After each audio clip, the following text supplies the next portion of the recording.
Buenas tardes, buenas noches a todos los asistentes a esta nueva jornada de las conferencias de los sábados del Instituto Juan de Mariana. De nuevo hoy volvemos a tener la sala de arriba llena, o sea que la verdad es que es un motivo de alegría ver a tanto liberal y en este caso a tanto liberal interesado en tipos de dinero alternativos para escaparse de las garras y de las zarpas del Estado, que aunque puede mucho no lo puede absolutamente todo.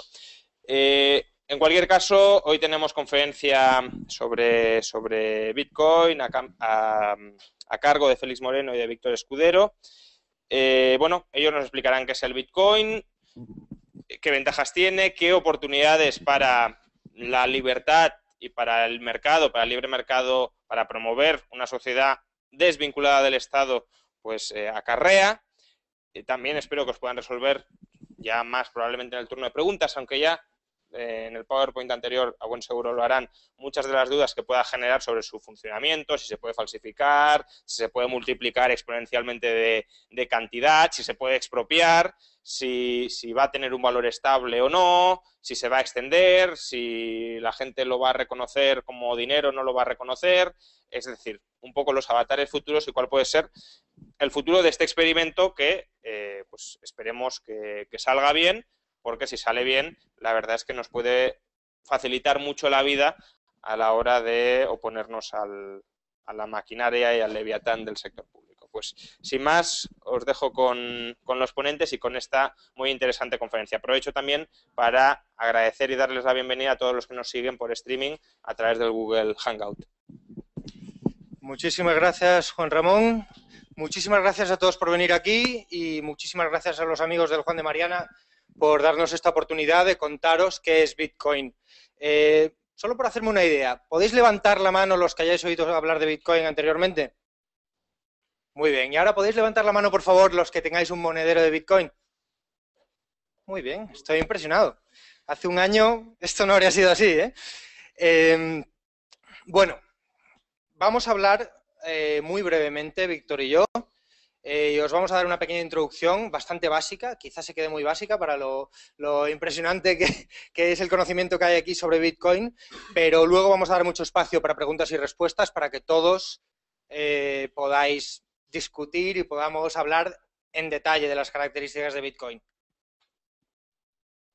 ¿Alguien me sabe decir qué es esto? Veréis, Víctor acaba de tener una hija. Esta era la forma más rápida de decirle a su tía, que está en Alemania, que su hija había nacido y que todo había salido bien. Esto es el Pony Express. Hasta hace no mucho, esto era el último grito en comunicaciones. Pues bien, cuando el Pony Express era el último grito en comunicaciones, los billetes de euro que lleváis todos en el bolsillo ya eran una tecnología obsoleta. No han cambiado, no han evolucionado. La evolución en el mercado del dinero ha sido lentísima, porque está en manos del sector público, porque está monopolizado, pero eso va a cambiar. ¿Qué es Bitcoin? Bitcoin no es más que una cosa muy sencilla, muy sencilla, un acuerdo voluntario para utilizar 21 millones de fichas cifradas y matemáticamente seguras como dinero. Un grupo de personas que se ha puesto de acuerdo y han dicho, nosotros vamos a usar este protocolo como unidad de cambio, como medio de cambio, como unidad de medida y como reserva de valor también, ¿por qué no? En palabras de Satoshi Nakamoto, el inventor de Bitcoin, es un sistema para realizar transferencias electrónicas sin la necesidad de confiar en nadie. Y tiene un par de características, porque ya que es una moneda totalmente voluntaria, a mí me tienen que dar razones para que yo cambie a algo. Tiene que ser mucho mejor. Al fin y al cabo, la moneda es algo que tiene muchos efectos de red. Entonces, o es mucho mejor lo que me ofrecen que lo que tengo actualmente, ¿para qué voy a cambiar? Si lo más importante es que te lo acepten en todos lados. Y efectivamente Bitcoin es mucho mejor que lo que hay actualmente en varios frentes. Pero bueno, ya hablaremos de eso en más detalle, pero un par de características básicas de Bitcoin es que nunca habrá más de 21 millones de Bitcoins, son imposibles de falsificar, es una moneda infinitamente divisible, aunque en su primera iteración solo tiene hasta 8 decimales, pero bueno, da para bastante de momento. y permite el envío instantáneo y global a través de Internet. Hablábamos del Pony Express antes. El correo electrónico ha cambiado la forma de comunicarse. Bitcoin pretende hacer, y lo consigue yo creo, con el envío de dinero, con el uso del dinero, lo mismo que el correo electrónico ha hecho con el servicio postal. ¿Víctor? Entonces, Bitcoin básicamente, ¿qué es lo que viene a resolver? Porque decimos, es una nueva moneda, se define como la moneda de Internet, pero tendrá que tener una serie de propiedades que le hagan atractiva, que efectivamente sean diferenciales, ¿no?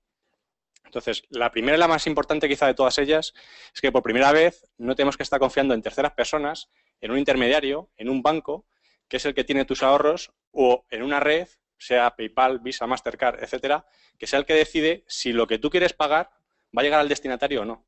Es decir, en este caso, eres tú, sin tener que confiar en terceros, el que directamente en modo peer-to-peer, con otro extremo, tú le envías a la otra persona lo recibe, y si tú quieres, solamente tú y la otra persona sabéis que habéis transmitido dinero, os habéis transmitido dinero uno al otro. Os habéis transferido dinero. Es decir, esa quizás es la propiedad más importante, es que por primera vez consigues que lo que siempre ha sido algo centralizado, que es el control del dinero, en este caso empiezas a descentralizarlo y a dejar que cada una de las personas sea su propio banco. ¿Vale? Quizás es la propiedad más importante. El hecho que comentaba antes Félix, que decía, solamente va a haber hasta 21 millones. Da igual la cantidad. Se ha definido 21 millones. Lo importante es que tenemos una cierta inflación que es controlada, hasta llega un momento en que va a haber un periodo de deflación.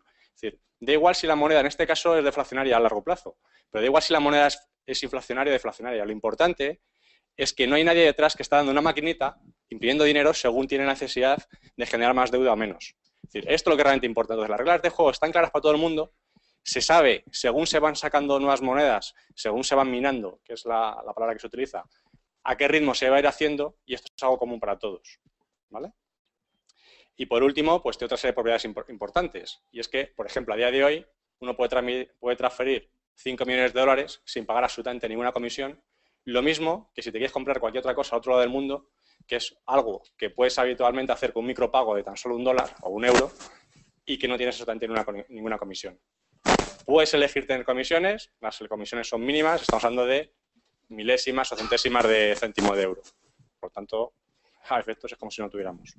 ¿Vale? Pasamos a la siguiente.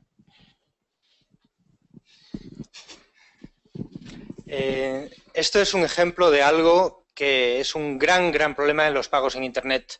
Las tarjetas de crédito y muchos otros sistemas de pago que se utilizan actualmente están anticuadas, están basadas, nunca estuvieron pensadas para Internet. Están basadas en una comprobación de identidad y en una transferencia de datos personales que nunca estuvieron pensados para transmitirse por la red, para poder copiarse. El robo de identidades es un problema milmillonario en el mundo. Bitcoin lo hace desaparecer. Nunca más vas a tener que dar tus datos personales si tú no quieres para comprar algo por Internet. Todos veis lo que pasa aquí. ¿Quién no sabe que ese no es Ned Flanders?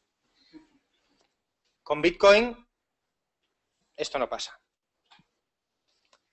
Hablaba Víctor de la inflación de Bitcoin en el tiempo. Lo más importante no es cómo se crean los Bitcoins, cuánto se crean, sino que es transparente. Y todo el mundo en la red sabe en todo momento cuántos Bitcoins existen y están en igualdad de condiciones, toda la red está en igualdad de condiciones a la hora de saber cuántos se crean, de participar en su creación, de aceptarlos, de no aceptarlos. Las reglas son iguales para todos. No hay súbditos y no, todos son usuarios. No hay súbditos y privilegiados, todos son usuarios y todos son usuarios voluntarios. La comparación con otro tipo de dinero es bastante sangrante. Esto es un índice de inflación, como hay muchos, que como podéis ver es exponencial a lo largo del tiempo.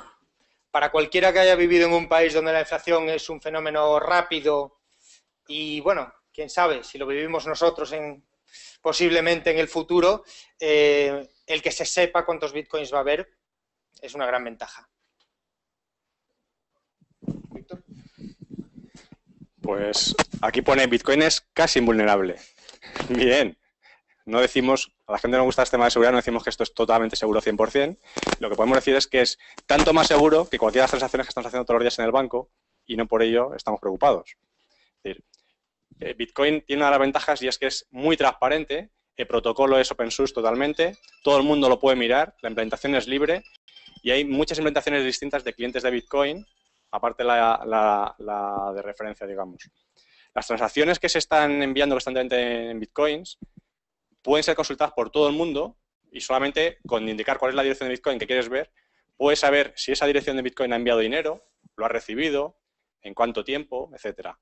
Pero esto lo que te está diciendo es, si tú quieres que tú envíes dinero a otro sitio y la otra persona lo compruebe o el resto del mundo lo compruebe que efectivamente lo has enviado, lo pueden ver.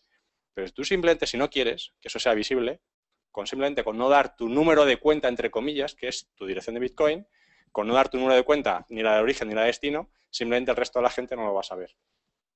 ¿Vale? Entonces, la propiedad de que sea basado en un software libre hace que sea fácilmente expansible y sobre todo que el protocolo es conocido por todos. Es seguro, tiene las últimas medidas de seguridad, utiliza clave cifrada, clave pública bastante más segura que la que estamos acostumbrados, utiliza algoritmos de hashing, etcétera. Y además, dado que está basado en un acuerdo entre todos, si pasado mañana se descubriera que, por ejemplo, hay una vulnerabilidad en el algoritmo de hashing, se podría acordar entre todos, una mayoría del más del 50%, de ir hacia una nueva implementación. Por tanto, digamos que puedes tener la seguridad de que tus ahorros, una vez que lo metes en Bitcoin, están seguros.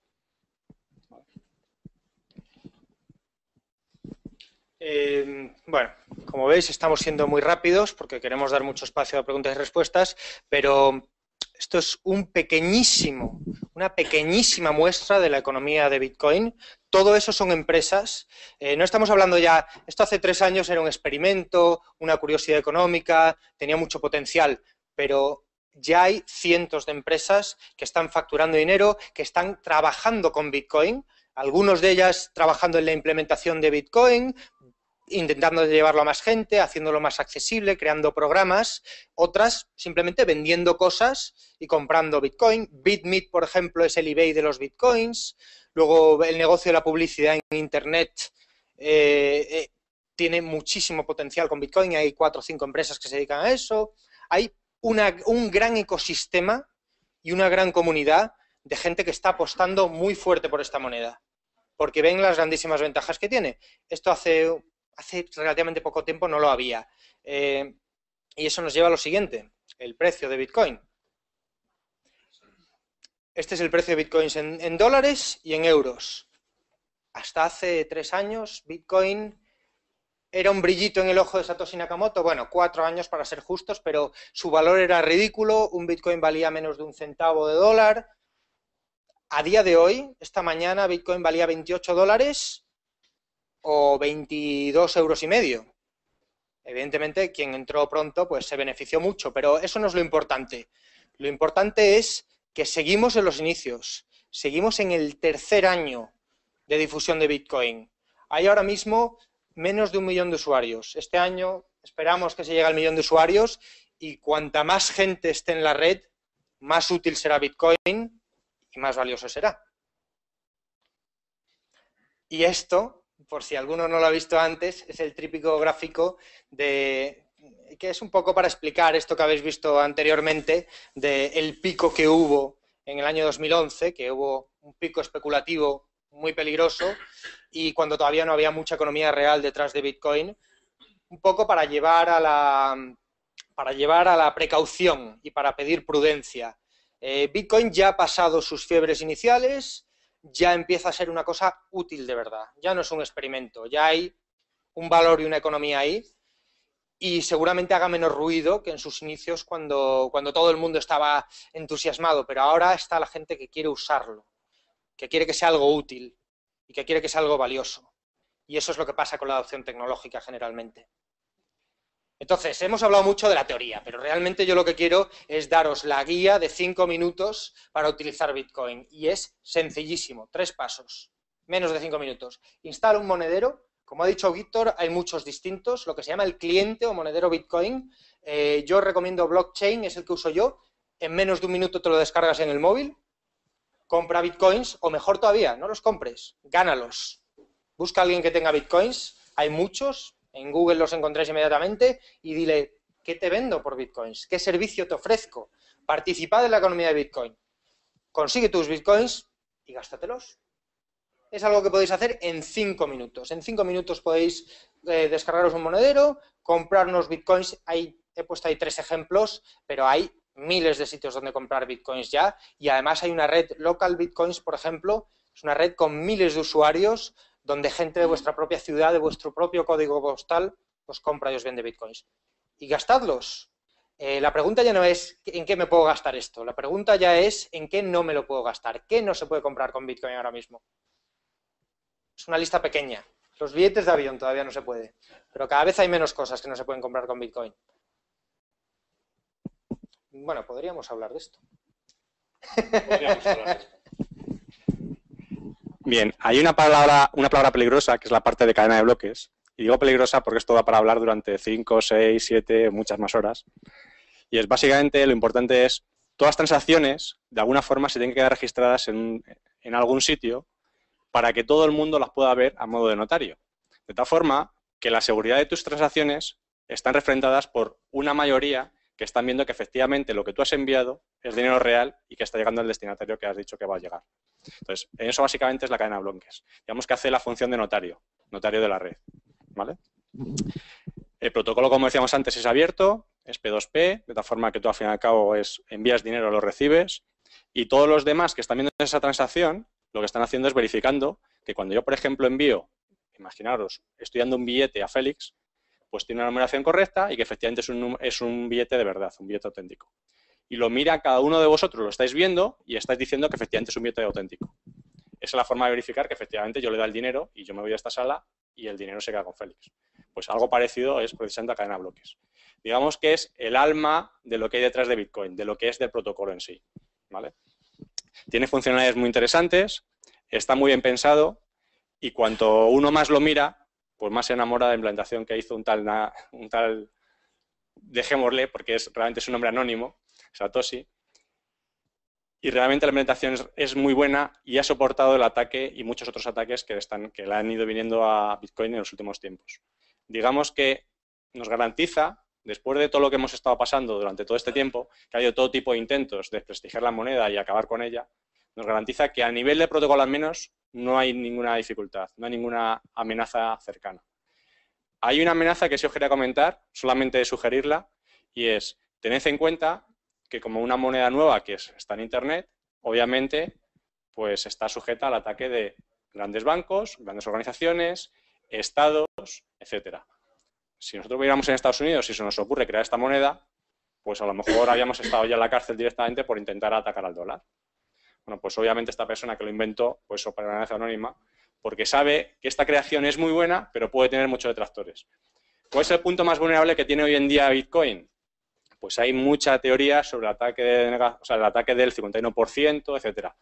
Realmente lo que hay es, si cortas el acceso de la gente hacia la moneda, es decir, que no la puede intercambiar fácilmente a través de sitios de intercambio, que llaman exchangers, consigues limitar mucho la población de gente que va a utilizarla. Entonces, nunca vas a poder acabar con ella, no tienes forma de realmente acabar con ella, pero si consigues que sea muy difícil para la gente normal y corriente comprar bitcoins y venderlo, lo que puede ocurrir es que lo que hoy está prácticamente a $30, bueno, si prácticamente estaban por encima de $30 hoy, lo que está por encima de $30, pues se te quede en menos de $1.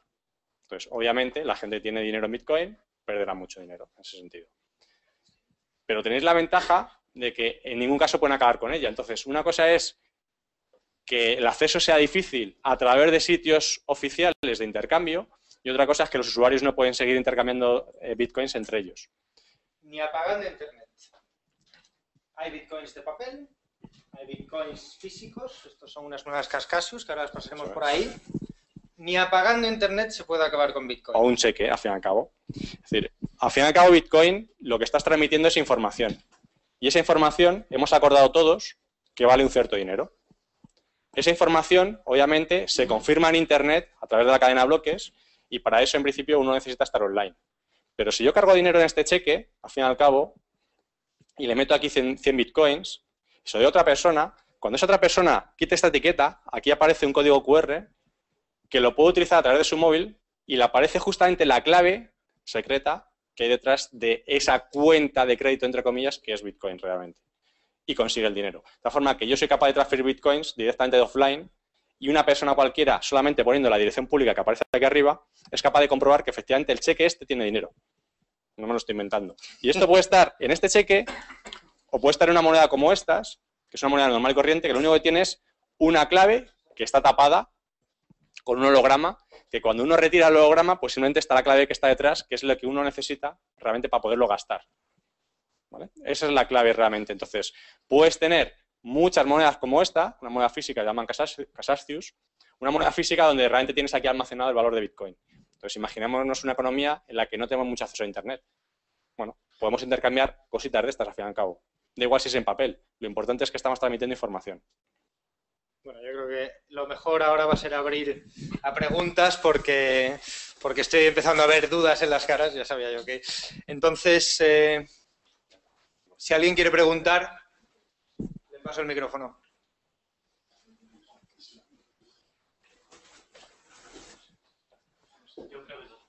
Bueno, no hace falta, yo repito la pregunta. ¿Qué amenaza podría presentar un segundo Bitcoin? Otra moneda que se cree en Internet que todo el mundo acepte. Me encanta esa pregunta. Sí, repito la pregunta. Me acaban de preguntar qué amenaza podría presentar para Bitcoin un segundo Bitcoin. Y mi respuesta es la mejor amenaza del mundo.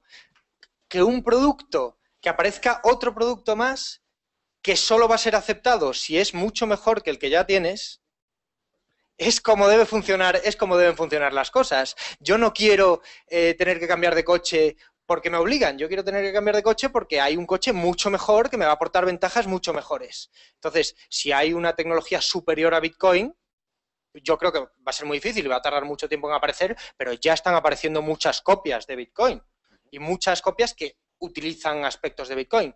En un salto tecnológico como estos, importa mucho ser el primero, importa mucho tener la red más grande. Entonces, para ser alguien nuevo, como Google, cuando Yahoo era grande y Google no era nadie, tienes que ser mucho mejor. Esas son las amenazas que me gustan.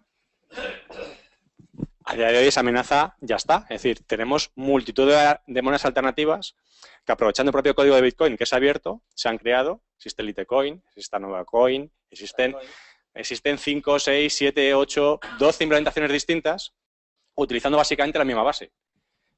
Bueno, si realmente aportan algo, realmente hasta ahora no están aportando nada diferencial. Son muy similares a Bitcoin. Unas utilizan hash y son más costosas en cuanto a CPU, otras necesitan ASICs, otro tipo de chips. Da igual. Al fin y al cabo, si aportas algo que sea mucho mejor, es decir, que las transacciones sean más rápidas, que tengan menos comisiones, que tengas más seguridad, más anonimato, más privacidad, etcétera, entonces seguramente tendrás éxito. A mí no me importa tener gran parte de mi dinero directamente en Bitcoin y que mañana aparezca en una nueva moneda.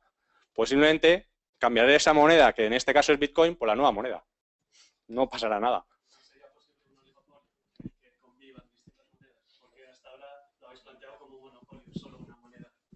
Nos preguntan si sería posible un oligopolio en el que haya varias monedas conviviendo. Es el mundo en el que vivimos. Eso es lo que se da ahora mismo. Bitcoin, ¿qué aporta? Pues trae otra alternativa más. Yo no espero que nadie que haya oído hablar por primera vez de Bitcoin hoy salga de aquí convencido. Yo lo que espero es haber despertado su curiosidad y que lo miren, porque tienen mucho que aportar. Cuando veáis todo lo que puede aportar, si convence, la usaréis. Si no, no. La minería, cuando hacemos minería, digamos que Bitcoin necesita esa minería para cifrar, o sea, para procesar, para mantener la red. O sea, lo que hace, digamos, es coger parte de la capacidad de nuestra CPU o GPU para, o sea, nosotros lo que hacemos es colaborar con la red, ¿no? Para darles la consistencia.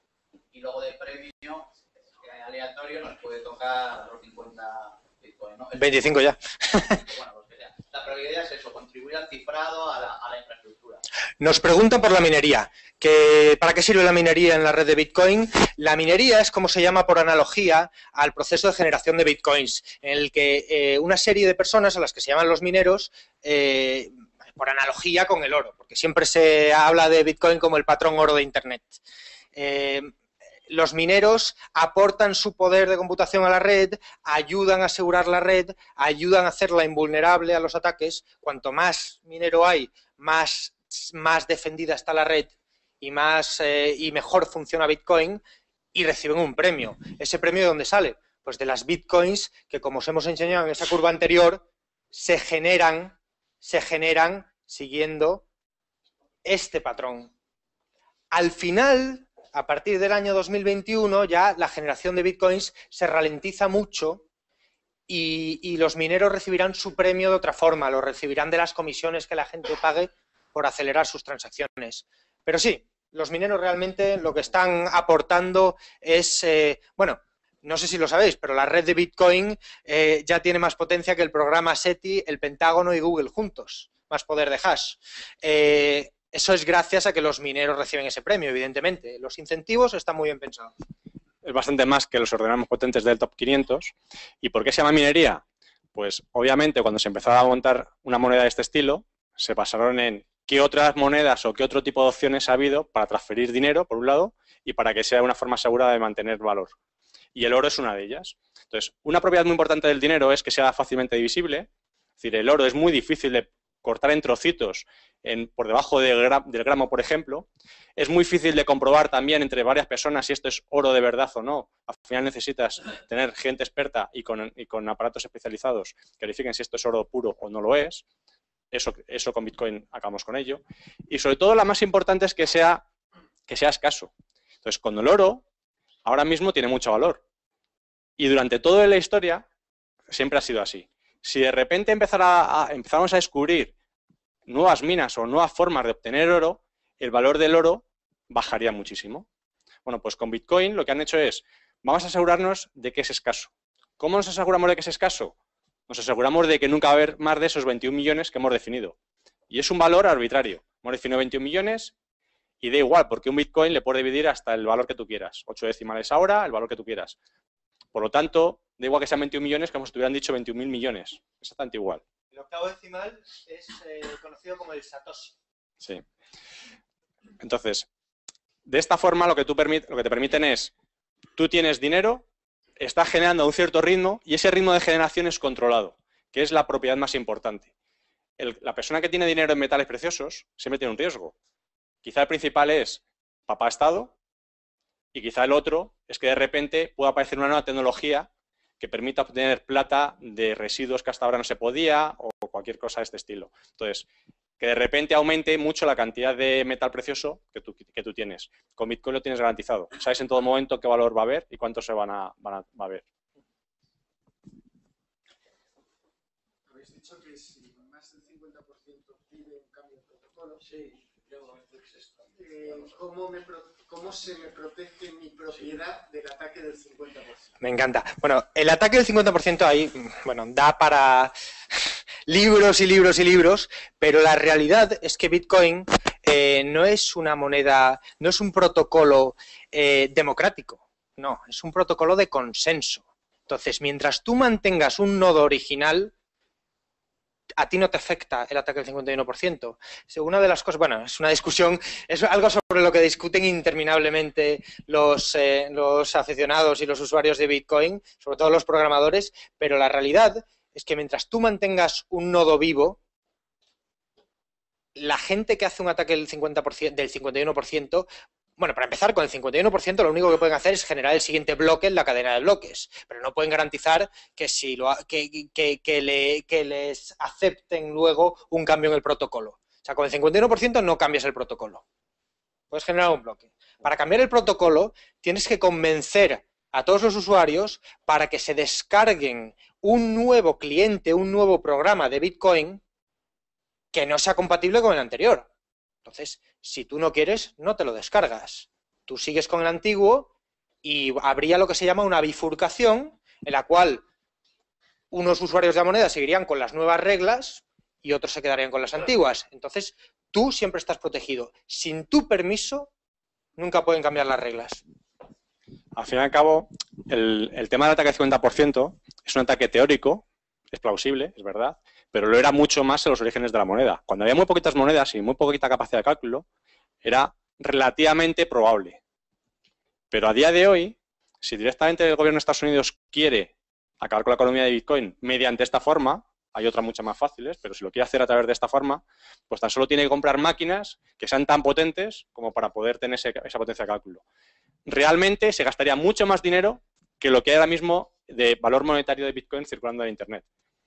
Es absurdo hacerlo por ese lado. Es otra genialidad de los incentivos, que cuesta más destruirlo que lo que pierden los que están dentro. Entonces, si por ejemplo tú quieres hacerte con, ya no con el ataque de capacidad de cálculo, si tú quieres hacerte por ejemplo con más del 50% de la capacidad de los Bitcoin que ahora mismo en Internet, los puedes comprar. Pero cuando tú compras uno, están a precio de mercado. Cuando tú compras dos, más o menos igual. Cuando tú compras 100, se nota. A día de hoy, cuando tú compras 100 de una sola tacada, el valor se dispara, empieza a subir. Y 100 es ridículo. Cuando compras miles, empiezan a subir tanto que al final es el primer Bitcoin te sale muy barato, los 1000 siguientes te salen carísimos y cuando quieres muchos más, te sale tan caro, tan caro, tan caro que al final, si yo soy un usuario que no quiero vender mi Bitcoin, pues tú me puedes regalar un coche y yo no te lo voy a cambiar por ese Bitcoin. El valor de Bitcoin en ese caso podría llegar hasta el valor que yo quiera. Es muy difícil conseguir que todo el mundo se ponga de acuerdo en que van a vender el Bitcoin a un precio X. Ese es el tema de consenso. Este señor de ahí. ¿Cuál es la situación ahora, por lo que yo he leído o he escuchado en algún sitio, de que Estados Unidos está seriamente presionando al lector, al propiciador que está desaparecido legalmente por razones evidentes? Entonces, ¿cuál es la razón de que hayan pasado varios años y que no sé yo qué es lo que ha sucedido en relación con este tema durante esos años? Poder poner al día de y un poco de futuro de esa perspectiva y por último otra cuestión. Los del euro, los que son los responsables del euro, ¿qué actitud tienen comparable con la de los responsables del dólar? Nos hacen dos preguntas. La primera, por el paradero de Satoshi Nakamoto y si está perseguido por la ley en Estados Unidos. Satoshi Nakamoto seguramente no exista. Es posible que sea un equipo que ha usado ese seudónimo. El propiciador, el inventor de la moneda, no tiene ningún control sobre ella. Es código abierto. Eso significa que cualquier persona puede leer el programa y entonces pues no hay ningún secreto, no hay ninguna puerta oculta. Entonces el inventor se ha vuelto irrelevante. Le ha hecho un gran bien a la humanidad, pero a nadie nos importa. Ha desaparecido o nunca existió. O fue un grupo de gente que colaboraron, no se sabe, ni importa, ni importa. Ayudó a ponerlo en marcha, tuvo la idea y como los grandes inventores de la historia, perdura más su labor que él. La segunda pregunta era qué opinan los responsables del euro y de los bancos centrales sobre Bitcoin. La única información que tenemos de primera mano es un informe del Banco Central Europeo que salió el año pasado, titulado, ¿cómo era? Virtual Currency Schemes, monedas electrónicas. Monedas electrónicas en el que, bueno, habla de otras monedas electrónicas, pero la realidad es que es prácticamente un monográfico sobre Bitcoin. Esto es una innovación muy importante. Un economista monetario que no esté estudiando esto, es que no tiene curiosidad por una de las cosas más interesantes que está pasando en el mundo de la economía monetaria en los últimos tiempos. Están mirándolo, pero ahora mismo sigue siendo pequeño y parece que no les interesa decir nada al respecto. Las únicas opiniones oficiales que ha habido sobre Bitcoin hasta el momento ha sido de las autoridades monetarias de Finlandia, que han dicho que es perfectamente legal. De momento no ha habido ninguna opinión en contra de Bitcoin. Ninguna sentencia, ningún tipo de nada oficial en contra de Bitcoin. Pero está claro que esto lo están mirando.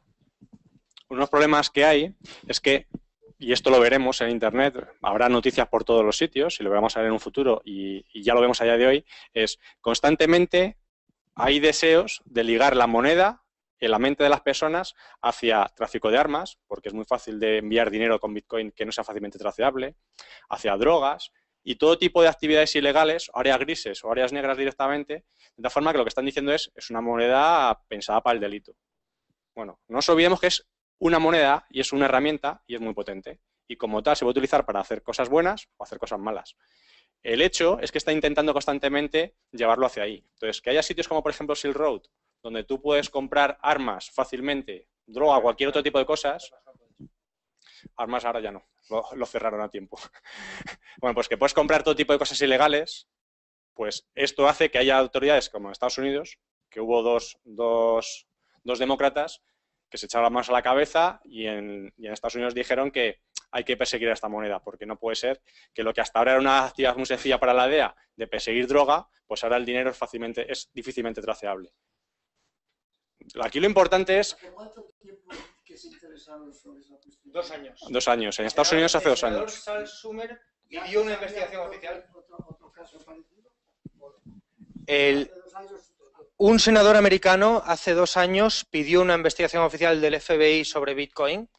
Uno de los programadores más importantes de Bitcoin, Gavin Andreessen, ha estado dando charlas en el FBI sobre cómo funciona la moneda y de ahí no ha salido nada. Pero todos los que se han estudiado esto, lo primero en lo que confían es que, como hemos dicho, ni apagando Internet pueden acabar con Bitcoin. Como bien dice Víctor, pueden intentar hablar mal de ella, su reputación y tal. La realidad es que si el señor Bárcenas o cualquier otro dirigente dentro de unos años está cobrando en Bitcoin en vez de en sobres, pues será un mal menor comparado con que millones de personas en países donde la moneda está manipulada y tienen que sufrir devaluaciones, inflación y todo tipo de controles de cambio, puedan vivir algo mejor y proteger sus ahorros algo mejor gracias a esto.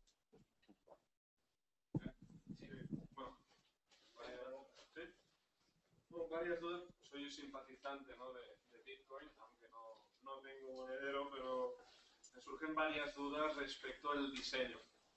Es decir, veo que el límite de cantidad puede ser un problema si se va alargando el tiempo, 21 millones, y que esto combinado con el límite de divisibilidad pues hace que llegue un momento en el que no se puedan generar más bitcoins ni tampoco dividirlos. ¿Cómo podría o cuál sería la utilidad de la moneda en esa situación en la que se encontrará en un momento dado? Y esto lo conecto con un par de reflexiones porque más o menos sé lo que es el bitcoin, pero me gustaría que si pudiera ser me explicarais un poco más cómo... ¿En qué consiste exactamente el minar, lo de las cadenas de bloques? Es decir, claro, yo soy un desconocedor de la informática y hay un punto en el que me da miedo, no sé hasta qué punto esto es virtualmente seguro, no lo es fácilmente copiable, dónde está mi información, quién la tiene... Vamos a ir por partes. Nos han preguntado por la deflación y el límite duro de los 21 millones de bitcoins. Yo te haría una pregunta a ti. ¿El saber que nunca va a haber más de 21 millones, te dan o te quitan las ganas de comprar bitcoins y de mantener bitcoins? Obviamente hace que la moneda sea atractiva, pero más como depósito de valor que como medio de intercambio. Ha contestado que hace que la moneda sea atractiva, pero más como depósito de valor que como medio de intercambio. Bueno, hay un equilibrio. Los incentivos están muy equilibrados. Si todo el mundo se queda sus bitcoins y nunca los saca a circular, la liquidez se pierde y una moneda que es menos líquida es menos valiosa. Y eso hace que baje de valor y salgan más bitcoins a circular porque la gente no quiera tenerlos. Y si todo el mundo gasta los bitcoins inmediatamente y nadie quiere mantenerlos, pues todos sabemos cómo funciona la ley de Gresham, efectivamente hará que los bitcoins circulen mucho, que la economía de bitcoin sea muy vibrante y que haya más gente que los acepte, etcétera, etcétera. O no. En cuanto a tu segunda pregunta, da para mucho, pero nos han preguntado sobre la cadena de bloques, cómo funciona la minería y todo eso. Yo te haría otra pregunta. ¿Tú sabes cómo funciona el protocolo HTTP? No tengo ni idea. ¿Sabes cómo funciona el correo electrónico? No tengo ni idea y por eso intento evitar dar cualquier tipo de información. No sé cuánta gente de esta sala sabrá las tripas de cómo funciona el correo electrónico. pero no por eso dejan de encontrarlo útil. Hablaremos, bueno, Víctor, anda, cuéntale algo de la cadena de bloques, por favor. A ver, básicamente la cadena de bloques, como decía antes, simplemente es un registro donde todas las transacciones se están difuminando constantemente por Internet y todo el mundo está acordando que lo que está sucediendo ahí es real. Es decir, cuando yo envío dinero, lo que estoy haciendo realmente es pongo una información que va cifrada y va firmada por mí de que ahí dentro van 100 Bitcoin, por ejemplo, y lo estoy enviando a otra persona. Todos los demás están viendo la misma transacción que yo estoy haciendo y están verificando que eso lo he firmado yo. Y solamente esa transacción la puedo haber firmado yo y hay esa cantidad de dinero. Todos los demás, de alguna forma, lo que están verificando es esa transacción y están poniendo su firma, su rúbrica, diciendo cuando he transferido esto, todos los demás están validando que esto tiene dinero real y que además lo he dado yo. Eso es lo que están haciendo. Y eso es lo que aparece en la cadena de bloques. Digamos que es un registro de todo lo que ha pasado. Como un notario. Es directamente un libro en el que tienes todas las operaciones que en algún momento ha habido en Bitcoin desde que se creó, desde el comienzo de los tiempos. Esa es la idea. Y la minería está asociada justamente a la cadena de bloques en el sentido de que cuando yo hago una transferencia, los que validan que eso realmente está sucediendo son los mineros.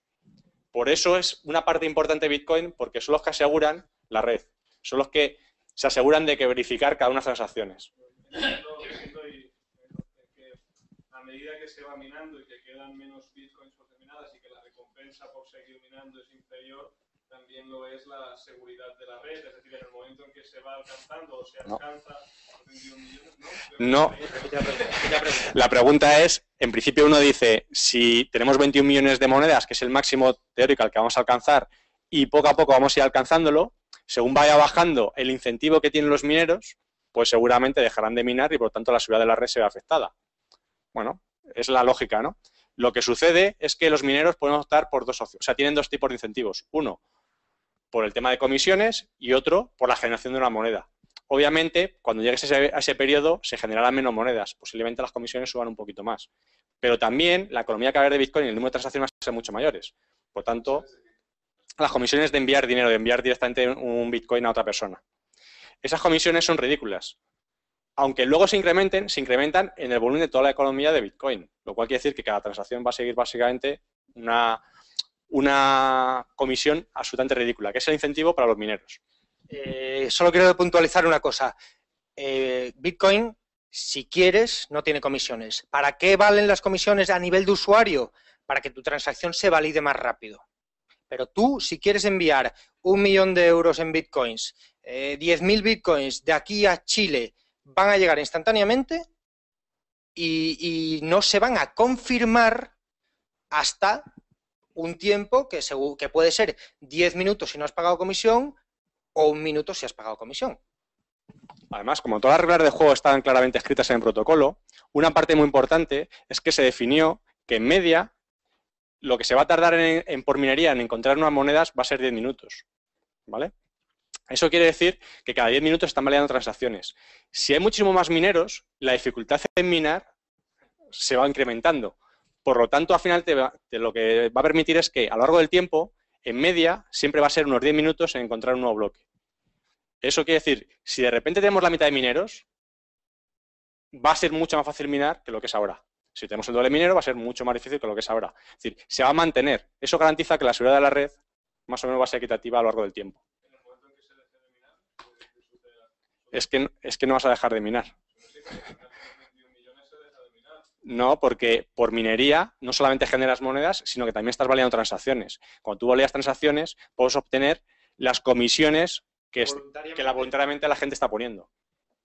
Y a nivel de página de internet, para poder seguir lo que serían las fluctuaciones, los intercambios que se hacen con Bitcoin, etcétera, Hay muchas páginas, pero aparte de blockchain podéis encontrar también todos los enlaces. Y MTGOX es el sitio de intercambio, pero quizá esta página que es de Bitmarket, bitcoincharts.com, por ejemplo, es quizá el sitio donde podéis ver todos los gráficos de toda la evolución histórica, cómo está el precio a día de hoy, cómo está el precio en euros, en dólares, en cualquier otra moneda.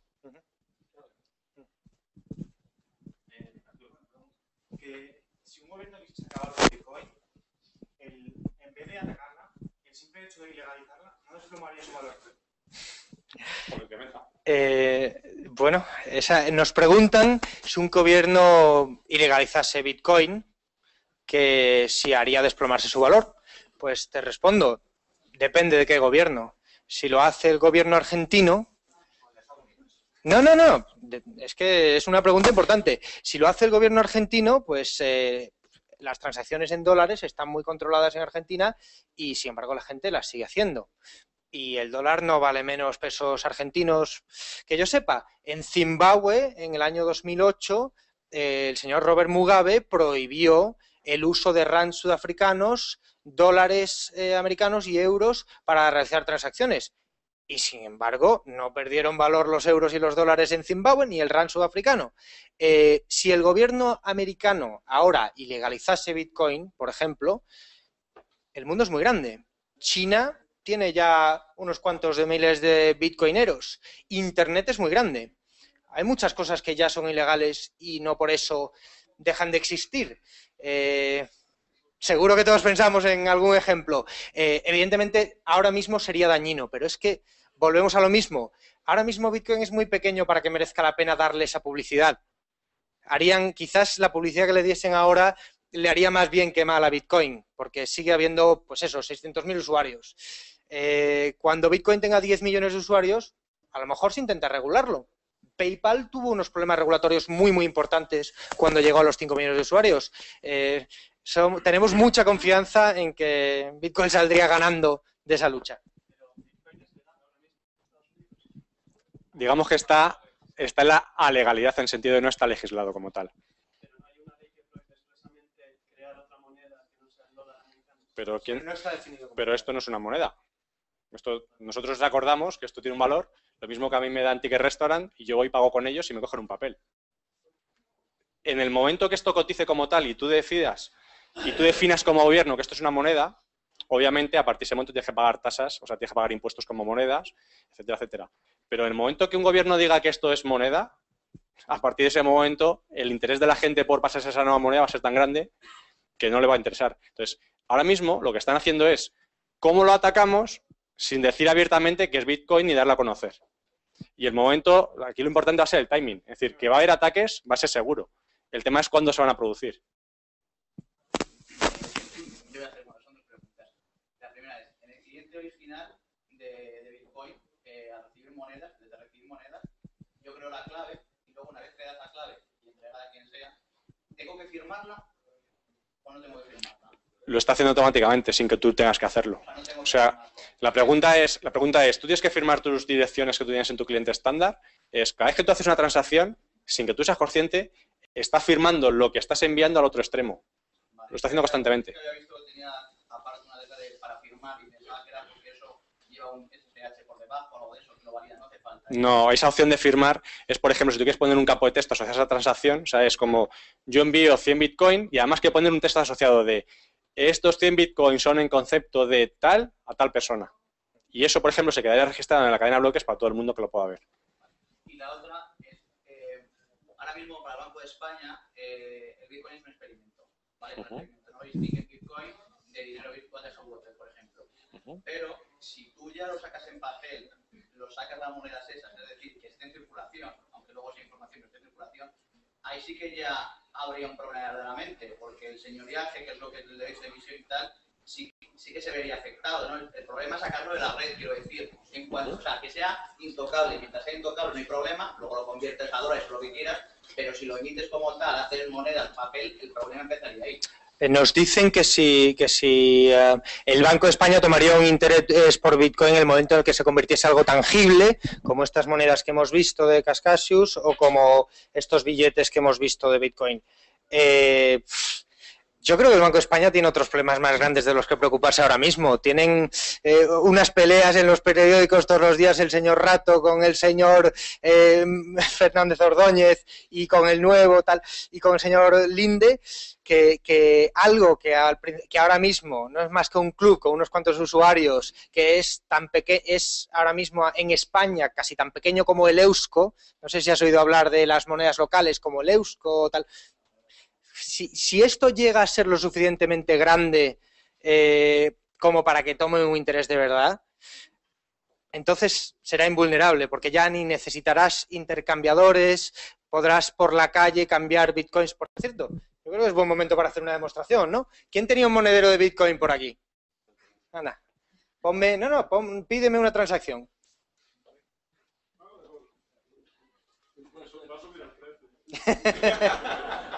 Cuanto que envíe. Quiero que veáis lo fácil que es enviar un Bitcoin. Paso a primera fila. Me acaba de dar, enséñalo a la cámara, un código QR y yo no tengo más que escanear el código QR con mi monedero de Bitcoin.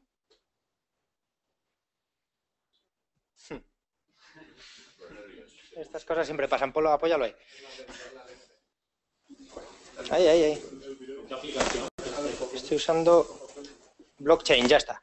Ya tengo su dirección y bueno, voy a ser muy rata porque es que han subido muchos bitcoins. Te voy a mandar 0.25 bitcoins. O sea, algo es algo. Enviado. Y debería llegarte... Ya te ha llegado. Para que veáis. Toma. Cuando se confirma, que tarda un tiempo en confirmarse. Sí, a ver.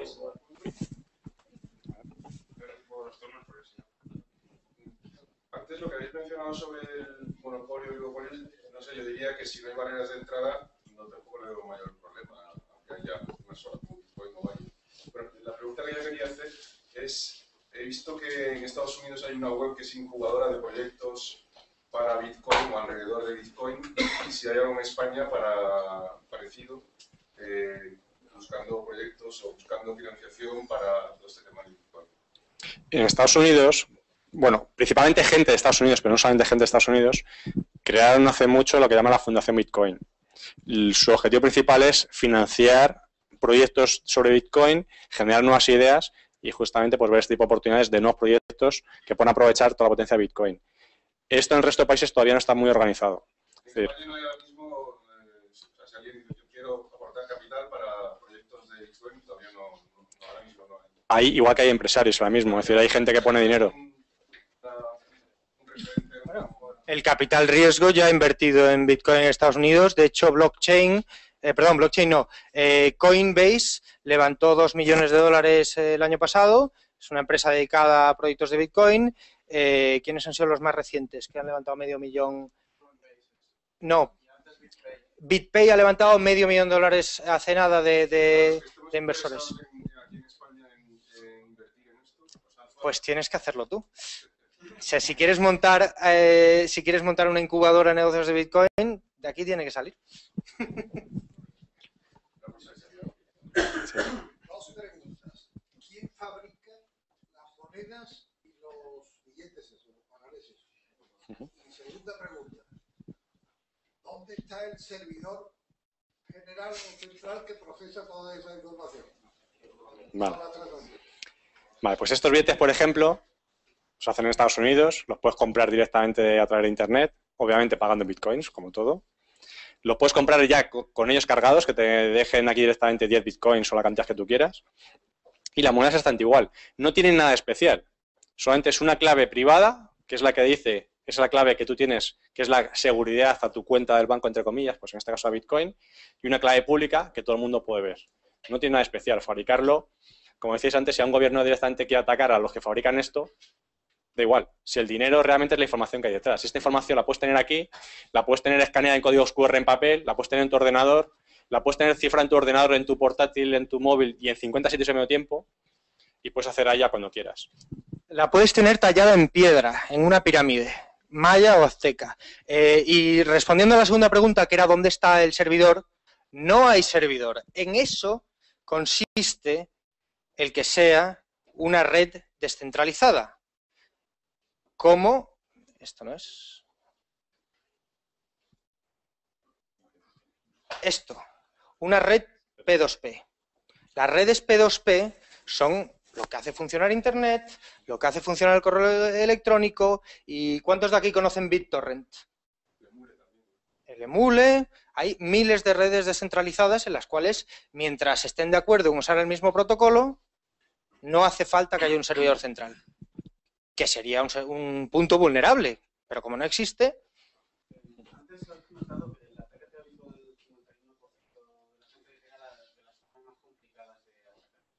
Ujú. Y había otra que es más sencilla.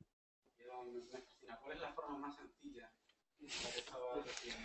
Es para acabar con Bitcoin directamente no vas a poder, o sea, a través de medios normales no vas a poder.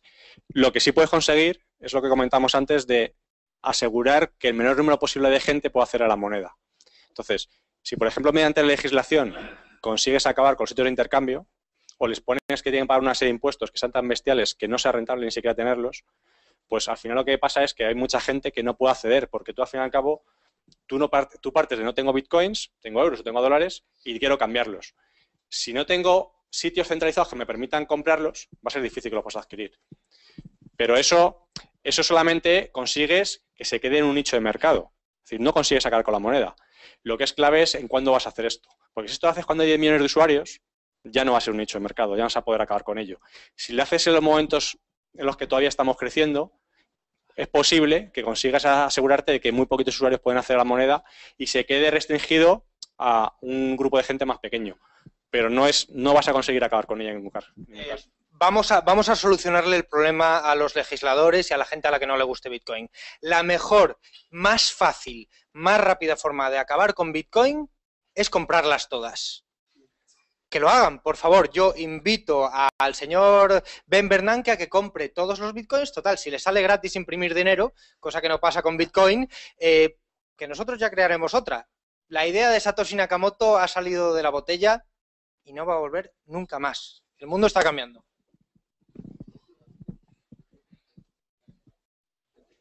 Para los que no tenemos conocimientos de informática, los básicos, la manera sencilla de tener tu Bitcoin lo más a salvo posible, ¿cuál sería? Es decir, el siguiente paso, una vez que compras los Bitcoin a través de Box o algo así, te genera una dirección, tendrás que pasarla a tu monedero virtual, cliente, eso es. Y luego el siguiente paso para... Sí.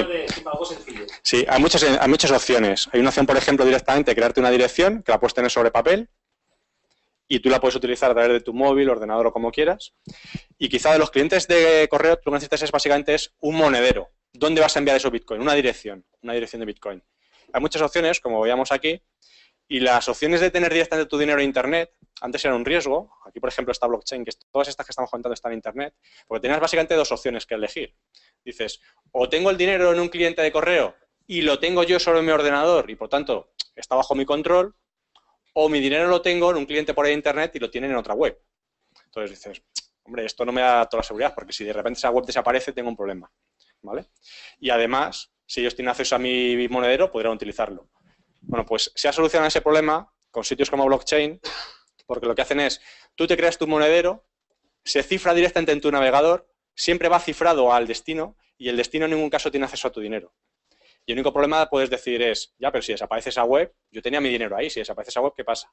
Bueno, pues puedes configurarlo y de hecho viene por defecto para que te envíen backups constantemente del que estás haciendo de operaciones y con un backup de estos tú lo puedes recuperar en otros clientes. En un cliente estándar en Bitcoin.qt, o sea, Bitcoin.qt, por ejemplo, es el cliente estándar, o en Multibit, o en algún otro cliente distinto. Bueno, pero vamos a lo más sencillo. Es que veo que te has quedado... la forma que combina mejor facilidad y seguridad para tener tus Bitcoins donde no te los puedan tocar es un monedero de papel. Tú lo único que necesitas es la clave privada.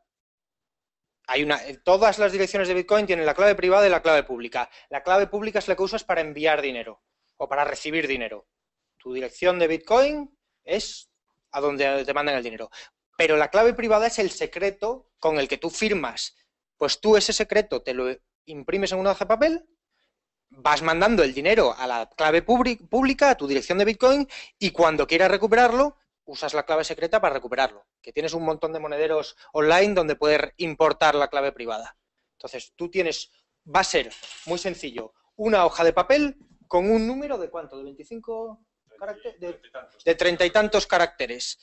Eso lo doblas, lo metes en la caja fuerte y te olvidas. Y cuando quieras recuperarlos, con eso puedes recuperar tus Bitcoins. ¿Es posible trabajar con precios de mercado de Bitcoin utilizando programas como Intertrader o programas de trading? Bien, me gusta más esa pregunta porque aquí hay gente que, como yo, por ejemplo, nos hemos dedicado al mercado de divisas. La pregunta que está haciendo es si se pueden utilizar programas estándar para hacer, por ejemplo, operaciones con Bitcoin del estilo de poner pues un límite alto, poder vender por encima de tal precio, etcétera, automatizarlo. Hay sitios en Internet donde lo puedes hacer, pero hasta ahora, por ejemplo, lo que faltan son ciertas APIs para poderlo hacer de una forma sencilla. Ya empieza a verlas. Hay sitios como Bitfinex, por ejemplo, donde puedes hacer este tipo de cosas. Y con programas estándar todavía de serie, la mayoría de los que uno puede utilizar para hacer intercambio de monedas entre dólares, entre dólares australianos, etcétera, todavía no tienes esa opción. Pero hay gente que lo que está haciendo justamente es crearse el API para poderlo hacer de forma automática con MTOX y otros sitios de intercambio. De hecho, es una parte del mercado que todavía es bastante inmadura y dado que la volatilidad de Bitcoin es muy alta, se pueden adquirir mucha más rentabilidad. Puedes ganar mucho más dinero que como harías directamente cambiando entre dólares y euros, por ejemplo. En vuestra opinión, ¿cuánto tiempo, cuántos años faltan para ver a progresor hombres anuncios de cuáles compradores que compran Bitcoin?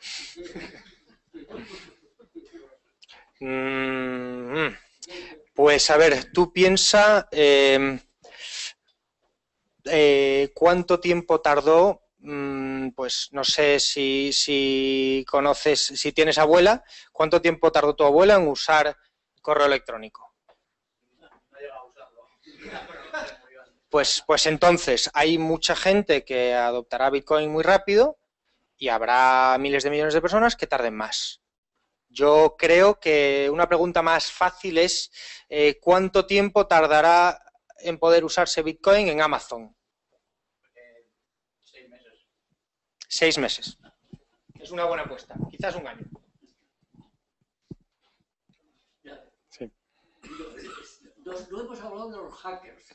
Yo soy muy ignorante en estas cuestiones. ¿Vale la pena hablar de ello? ¿O es ingenuo? Sí.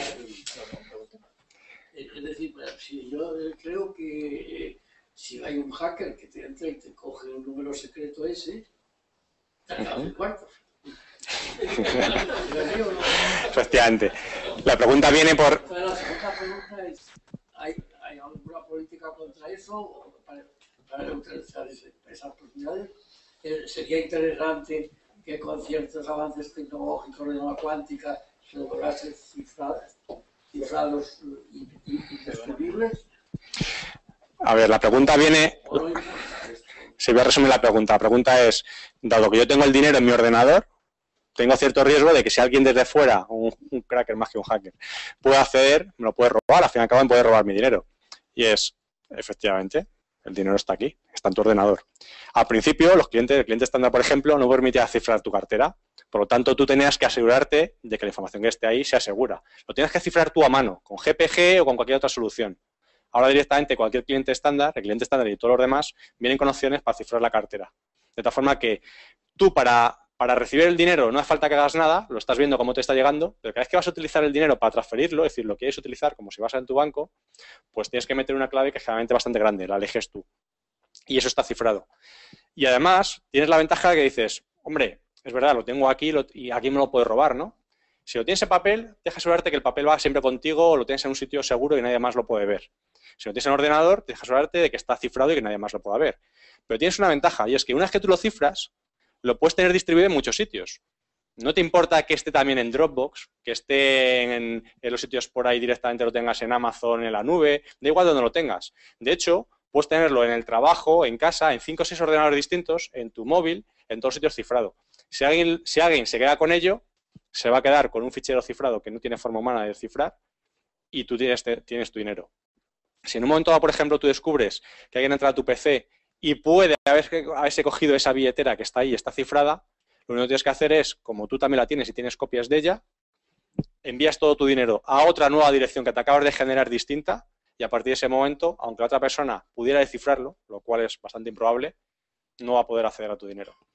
Digamos que al ser tu propio banco, la seguridad de tu dinero recae en ti. Las opciones para cifrarlo son absolutamente sencillas. Pero si me da la OCI y me olvido de esto... Pues como si pierdes un billete en la lavadora. Igual. Igual. Preguntaban por ahí. ¿Cómo importante es el dinero físico para la implementación? Porque si yo fuera gobierno, lo primero que haría es, en vez de comprar, producir monedas iguales por claves falsas, saturar, es decir, ver ¿veis como una solución, veis como el Bitcoin como el reemplazo real de la economía de supermercado? ¿O A ver, realmente Bitcoin no creo que sea un reemplazo de la economía que tenemos. Va a suplirla, lo mismo que PayPal tampoco suple, o sea, tampoco reemplaza al dinero ordinario que estamos acostumbrados. Está cubriendo un nicho de mercado que el dinero convencional de transportar es bastante complicado para hacer pagos por Internet, lo mismo que Bitcoin puede conseguir hacerse por ese otro nicho de mercado que podemos tener aquí. Realmente va a convivir con el sistema que estamos acostumbrados, con el sistema fiduciario, porque no queda más narices que convivir con él. En algunos sitios podemos conseguir que incluso en círculos pequeños no se utilice en absoluto el dinero y sea todo Bitcoin. Pero el objetivo no es reemplazarlo. El objetivo es que tenga una alternativa al sistema al cual estás. De hecho, la mayoría de la gente que tiene Bitcoin, bueno, todos los que tienen Bitcoin, no han dejado el dinero que ya tienen en euros, en dólares, por pasar a Bitcoin. Tienen los dos. Lo que pasa es que uno puede decir que a partir de cierto momento, tus ahorros, en vez de tenerlos en el banco y que no te estén produciendo absolutamente nada, y que encima vas perdiendo dinero cada vez, porque hay quien decide que cada vez hay más dinero que se imprime, pues decides que a partir de ese momento vas a tener, por ejemplo, Bitcoins. Puede ocurrir. De hecho, muchos de nosotros estamos en esa situación. Yo me voy a plantear el caso de que fuera la moneda de todo el mundo, ¿vale? Y sinceramente la veo como muy mala moneda, porque sería un buen medio de cambio para todo el mundo, muy bueno a tener en cuenta, pero no es un depósito de valor, no es nada físico. Me diréis, ¿el dinero fiduciario tampoco? Bueno, el dinero fiduciario pago impuestos con el dinero fiduciario y para algo me vale, ¿no? Esto no. Entonces, ¿qué anclaje tiene? ¿Cómo me protege de esa brusquedad? Y cómo yo no veo que esto sirva para atesorar capital. Nos preguntan sobre la utilidad de Bitcoin como depósito de valor. Yo lo primero que diría es, no tengas tus ahorros en Bitcoin ahora mismo, esto es muy temprano. Es muy temprano y salvo que seas un inversor y estés dispuesto a asumir riesgos, no te metas en esto para guardar tu dinero ahí. Métete en esto por la utilidad que te dé, por las cosas que te permite hacer que no te permiten otras cosas. Por ejemplo, si tú tienes una tienda y vendes por Internet, pues tienes este problema, si tienes que aceptar tarjetas de crédito. Tienes también el problema de que PayPal te bloquee la cuenta si hay una discusión sobre un pago. Eso no lo tienes con Bitcoin. Si tú vendes por Internet, aceptas tarjetas de crédito y además vendes internacionalmente, estás loco si no estás estudiando cómo aceptar pago por Bitcoins. ¿Estás loco? Es tecnológicamente muy superior a los sistemas de pago que hay ahora mismo. Yo realmente, para responder más concretamente a tu pregunta, me da igual que Bitcoin, como decíamos antes, reemplace al sistema actual monetario. Simplemente es una alternativa más y es una alternativa que aporta muchísimas cosas que no tenemos ahora. Pues vamos a ver, una cosa es lo que te recomienda hacer, que yo por prudencia jamás recomendaría a nadie que esté aquí que meta mucho dinero en Bitcoin. Y otra cosa es lo que pase seguramente. Pero es que tú no tienes más que analizar la oferta y demanda de Bitcoin y llegarás a tus propias conclusiones, sinceramente. Mira, yo, por ejemplo, pensaba igual que tú, de decir, ¿pero esto realmente va a valer algo en un futuro? Yo compré mis primeros Bitcoin, fueron 400 euros, los transferí directamente a Canadá, compré Bitcoins y valían menos de 25 centavos de dólar. Ahora están a cerca de 30 dólares. Creo que han subido un poquito. Desde entonces, te puedo asegurar que he comprado y vendido mucho, ¿eh? Pero ya no es un tema de si va a tener valor en el futuro o no. La volatilidad es muy alta, es cierto, porque el volumen que se transfiere ahora mismo en euros, en dólares, es bestial. Por lo tanto, para que tú, como un particular, puedas influir en eso es prácticamente imposible. Tienes que mover miles y miles y miles de millones para que realmente el cambio entre las dos divisas cambie. En Bitcoins, obviamente, la economía que tenemos a día de hoy es muy inferior. Y eso hace que la volatilidad sea mucho más alta. Es decir, podemos ver subidas y bajadas en el mismo día de €1 fácilmente. Eso es un riesgo, de verdad. Y lo que os digo es que para aquellos que habéis estado, por ejemplo, con la bolsa, es el riesgo que tú tienes de ganar va asociado a las ganancias que puedes tener en caso que lo hagas. Yo diría que aquí tienes bastante más riesgo que la bolsa, es verdad, pero las probabilidades que tienes de ganar es muchas, pero que muchas veces más que lo que puedes tener en la bolsa. Entonces, al final es una apuesta de jugártelo. Pero eso es la parte especulativa. Yo no lo miraría solamente por el hecho de ganar dinero solamente especulando. Lo digo por el hecho de que me dé una facilidad de que si yo quiero enviar dinero, por ejemplo, a la Free Software Foundation, porque soy un tío creyente en el tema del software open source, pues que le puedo enviar dinero y que no tenga que estar decidiendo Visa o Mastercard si le puedo enviar o no lo puedo enviar. O sea, el dinero se lo envío yo porque yo quiero, no porque el otro me lo decida. Y esa propiedad me la da, por ejemplo, hacerlo Bitcoin. A ver, yo le veo a esto muchas ventajas, ¿vale? Pero le veo un inconveniente que no sé si es por desconocimiento, entonces por eso lo planteo. A ver, el dinero, tal y como está montado hasta ahora, ¿vale? Ya lo conocemos todos y tiene muchísimos inconvenientes, pero sí tiene una ventaja, y es que, por ejemplo, yo tengo un incendio en casa, tiro todos los papeles, o yo me doy un golpe en la cabeza, se me olvidan todas mis claves, puedo ir al banco o identificarme de alguna forma y decir, a ver, yo soy quiero lo que es mío, ¿no? Entonces, hasta donde yo conozco el Bitcoin, se basa en una clave pública que tú das, ¿vale? Para las transacciones que llegue dinero, y todo depende de que esa clave privada, si mal no entiendo, esté en tu poder. ¿Qué pasa si tú pierdes esa clave privada? Muy buena pregunta. Nos preguntan qué pasa si pierdes la clave privada y dicen que una persona que tiene el dinero en el banco, aunque tenga amnesia, siempre puede volver al banco y recuperar su dinero. Relativamente. Evidentemente, si se muere... lo bueno de Bitcoin es que Bitcoin es el equivalente de Internet al metálico. Entonces, nada impide que tú montes un banco de Bitcoin. Si un banco ya existente empieza a aceptar Bitcoins porque tú no quieres tenerlos en casa, porque no quieres poder perderlos, de hecho ya hay uno. Hay una empresa que se llama Bitcoin Central en Francia que ha montado un banco de Bitcoin. Nada lo impide, pero lo bueno es que no los necesitas. Tú puedes controlar tu propio dinero sin que nadie te diga nada. Si tú quieres confiárselo a un tercero, adelante, pero nadie te obliga. En la actualidad no es así, porque si tu billete que tienes en el bolsillo de peso argentino o de bolívar fuerte, entre comillas, hay un señor que puede decidir que eso no vale nada. Eso con Bitcoin no ocurre. La idea no es tener que depender del sistema para que ellos te garanticen que tú puedes usarlo, ¿vale? O sea, que ellos te den permiso. Me parece muy bien el no depender del sistema, eso es una gran ventaja, pero por cautela, a mí me da miedo la sensación de depender solamente de una clave, que si pierdes... No, pero es que no tienes que depender de una. Hay mil. De hecho, hay una web que vi hace nada que era muy interesante, que era una especie de testamento en Bitcoin, que podías mandar una carta totalmente cifrada, ellos no podían acceder, en la que estaban tus claves privadas, y si tú no dabas a un botón cada 30 días, se las enviaban a tus herederos.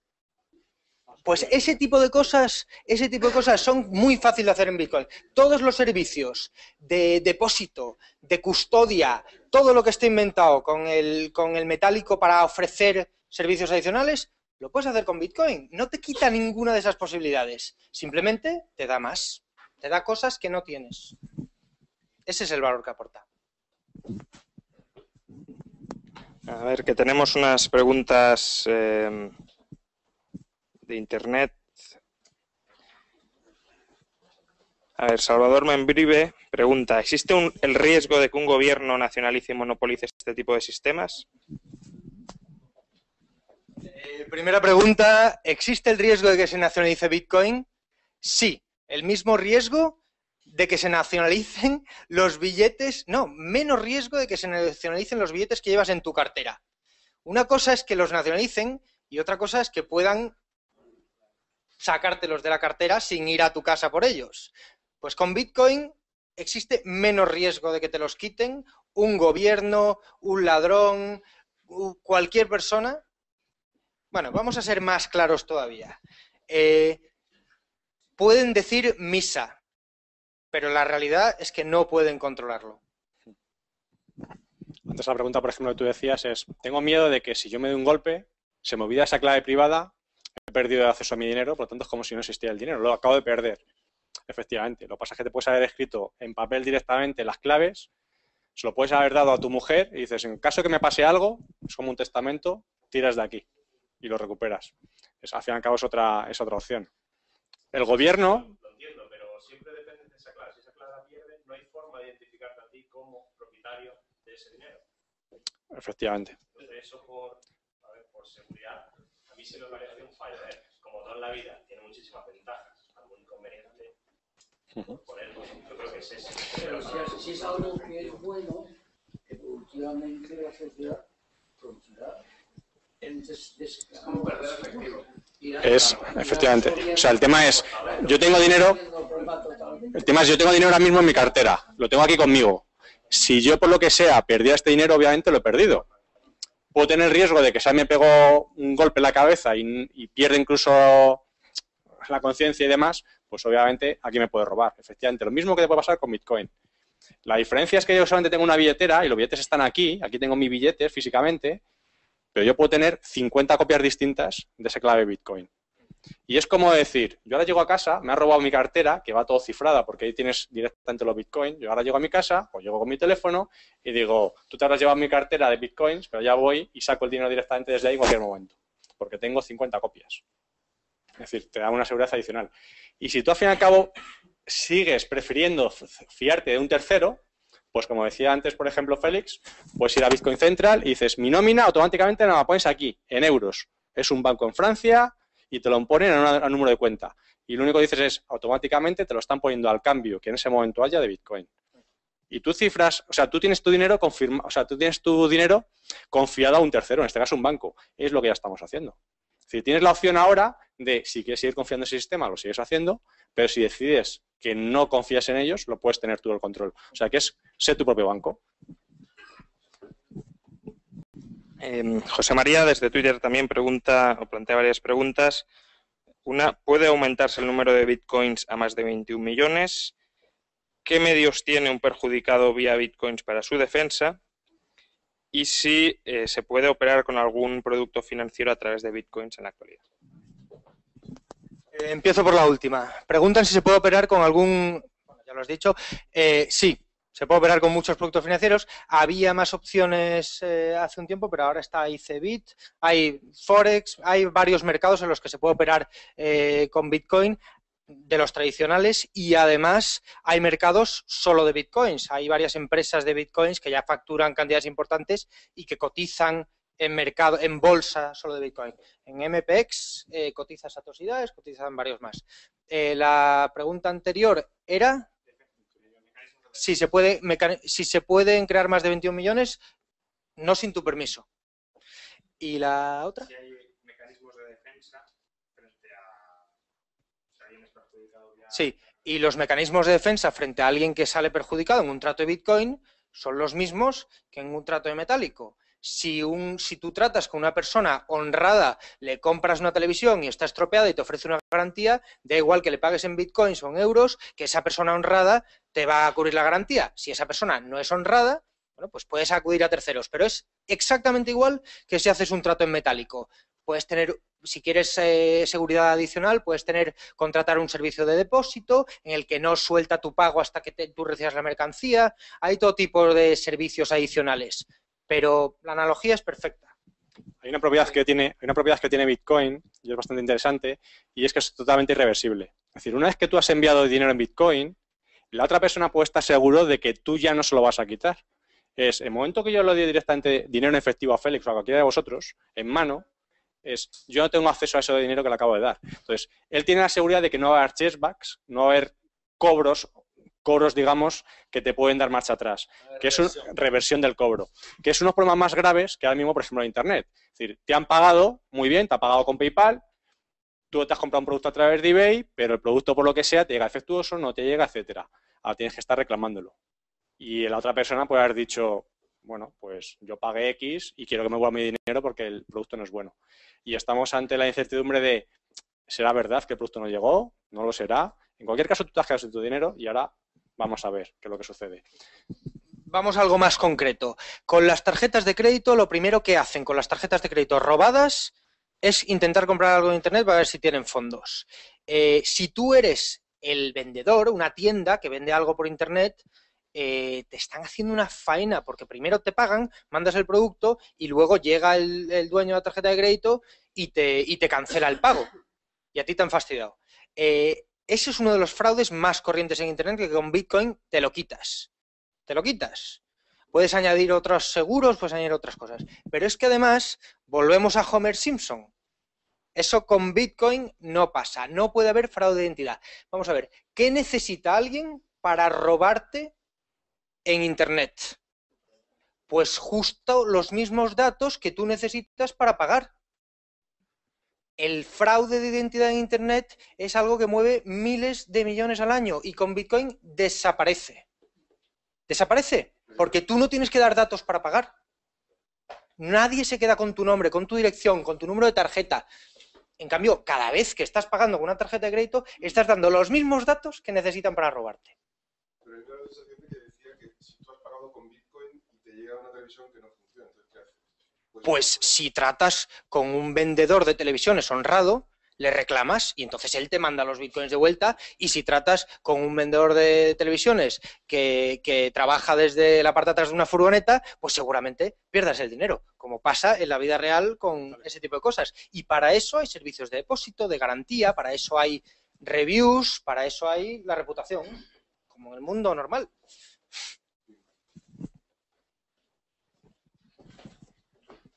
Y por último, Rubén González pregunta, ¿la actual guerra de divisas puede crear una burbuja en el valor de Bitcoin?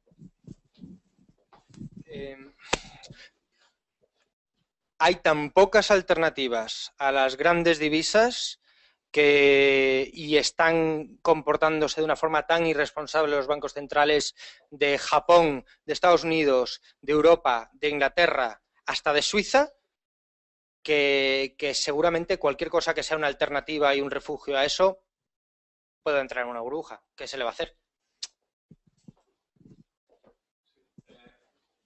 Me gusta mucho porque en el fondo es como un patrón oro, pero a nivel virtual. Y eso pues tiene todas las ventajas que tiene el mundo físico, pero además le añade con posibilidades virtuales, ¿no? Yo el problema que le veo es que el día que esto pueda ser serio, es decir, que tenga un número suficiente de usuarios, esto aparezca como un megaplot de Cordor, no sé qué, Government of the United States of America, y hasta aquí ya hemos llegado.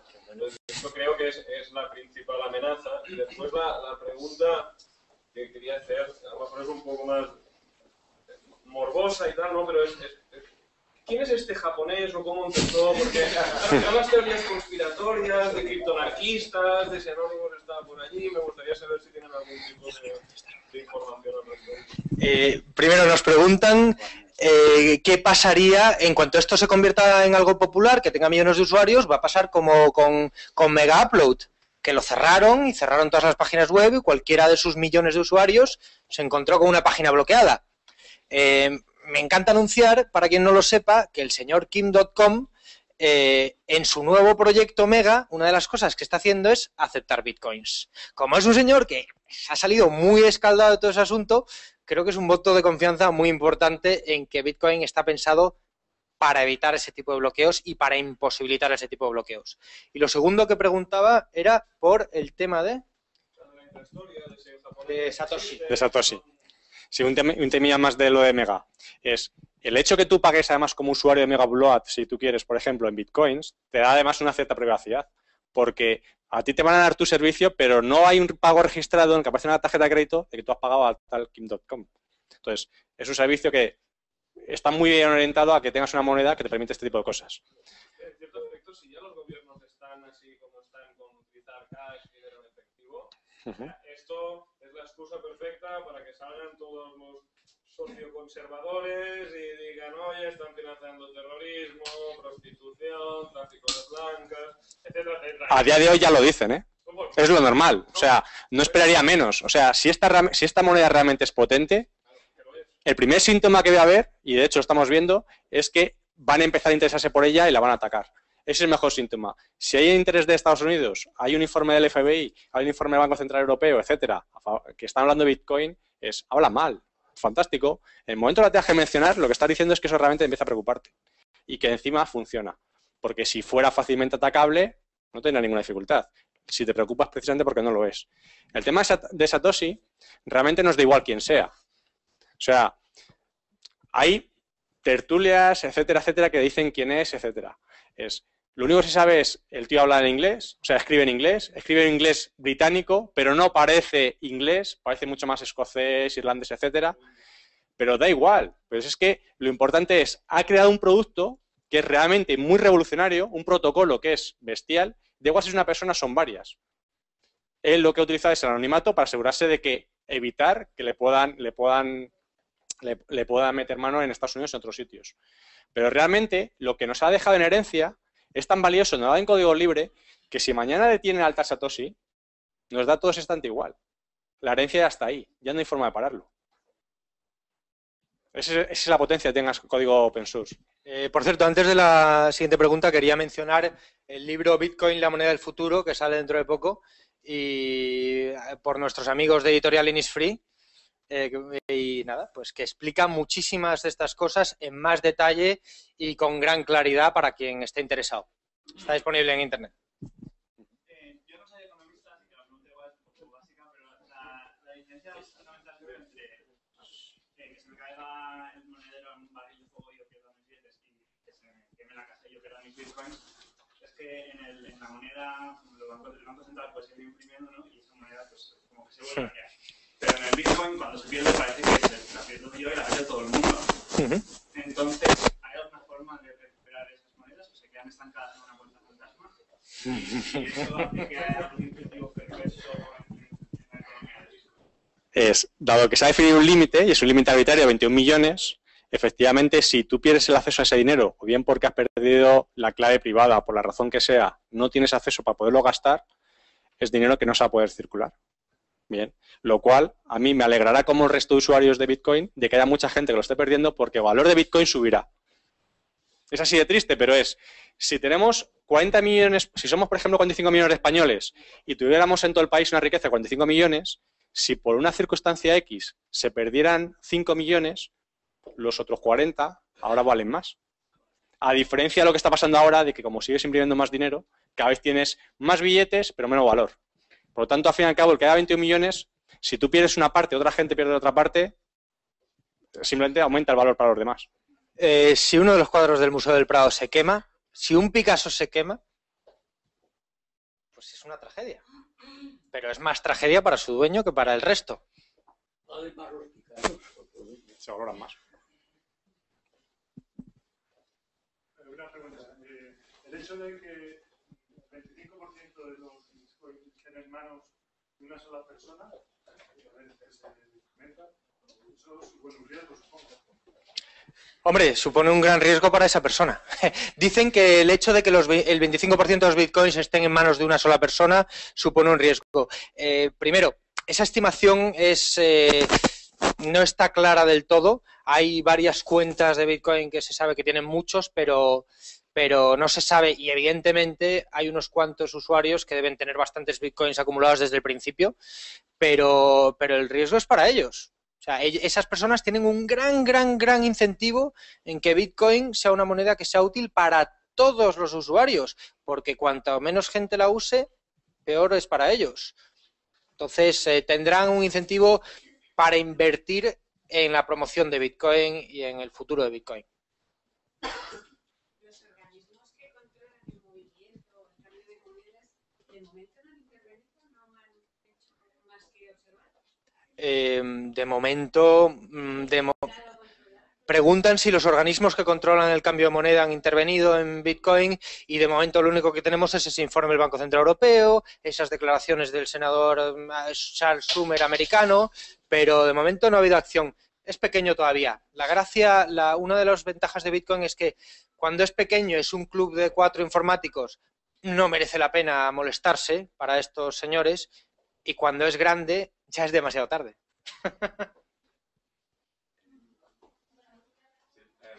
Si hay un límite de 21 millones, ¿no? O el que esté acordado ahora mismo, no sé cuál. Y hay bancos que están operando ahora con Bitcoin.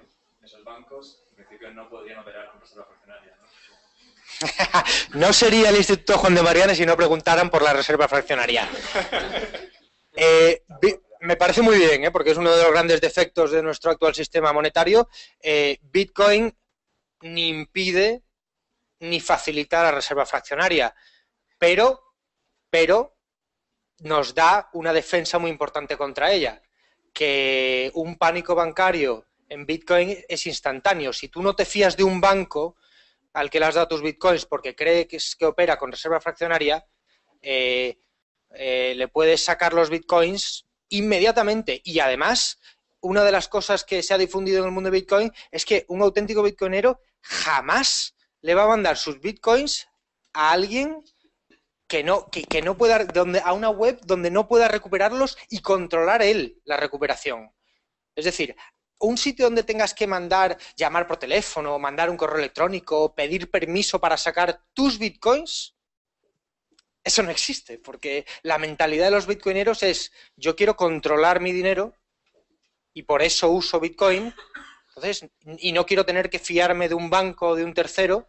Si me fío de un banco, va a ser porque en el momento que yo le doy un botón me tiene que mandar el dinero. Entonces, la reserva fraccionaria, si en nuestro actual sistema bancario a lo mejor pueden tener el 5 o el 2% de reserva respecto al dinero que emiten, porque nadie va al banco a recuperar su dinero, en el mundo de Bitcoin es muchísimo más arriesgada, muchísimo más arriesgada. Pero más bien, si hay 21 millones de Bitcoins, el sistema no acepta que haya más. Supongo que no se puede... Bueno, hombre... Si hubiese que alguien me dice con Bitcoin... Hombre, no, pero vamos a ver. Solo puede haber 21 millones de Bitcoins, pero si a mí alguien me da 100 Bitcoins y yo... me entiendo. No puedes multiplicar los Bitcoins para la reserva fraccionaria, cierto, pero sí puedes crear un sistema interno de compensación, por ejemplo, para micropagos, en el que haya reserva fraccionaria y solo las entradas y salidas desde el exterior sean con Bitcoins. Y eso sería muy difícil, porque hay mucha desconfianza de ese tipo de cosas. Pero sí puedes emitir promesas de pago en Bitcoins. Entonces tienes reserva fraccionaria, vamos.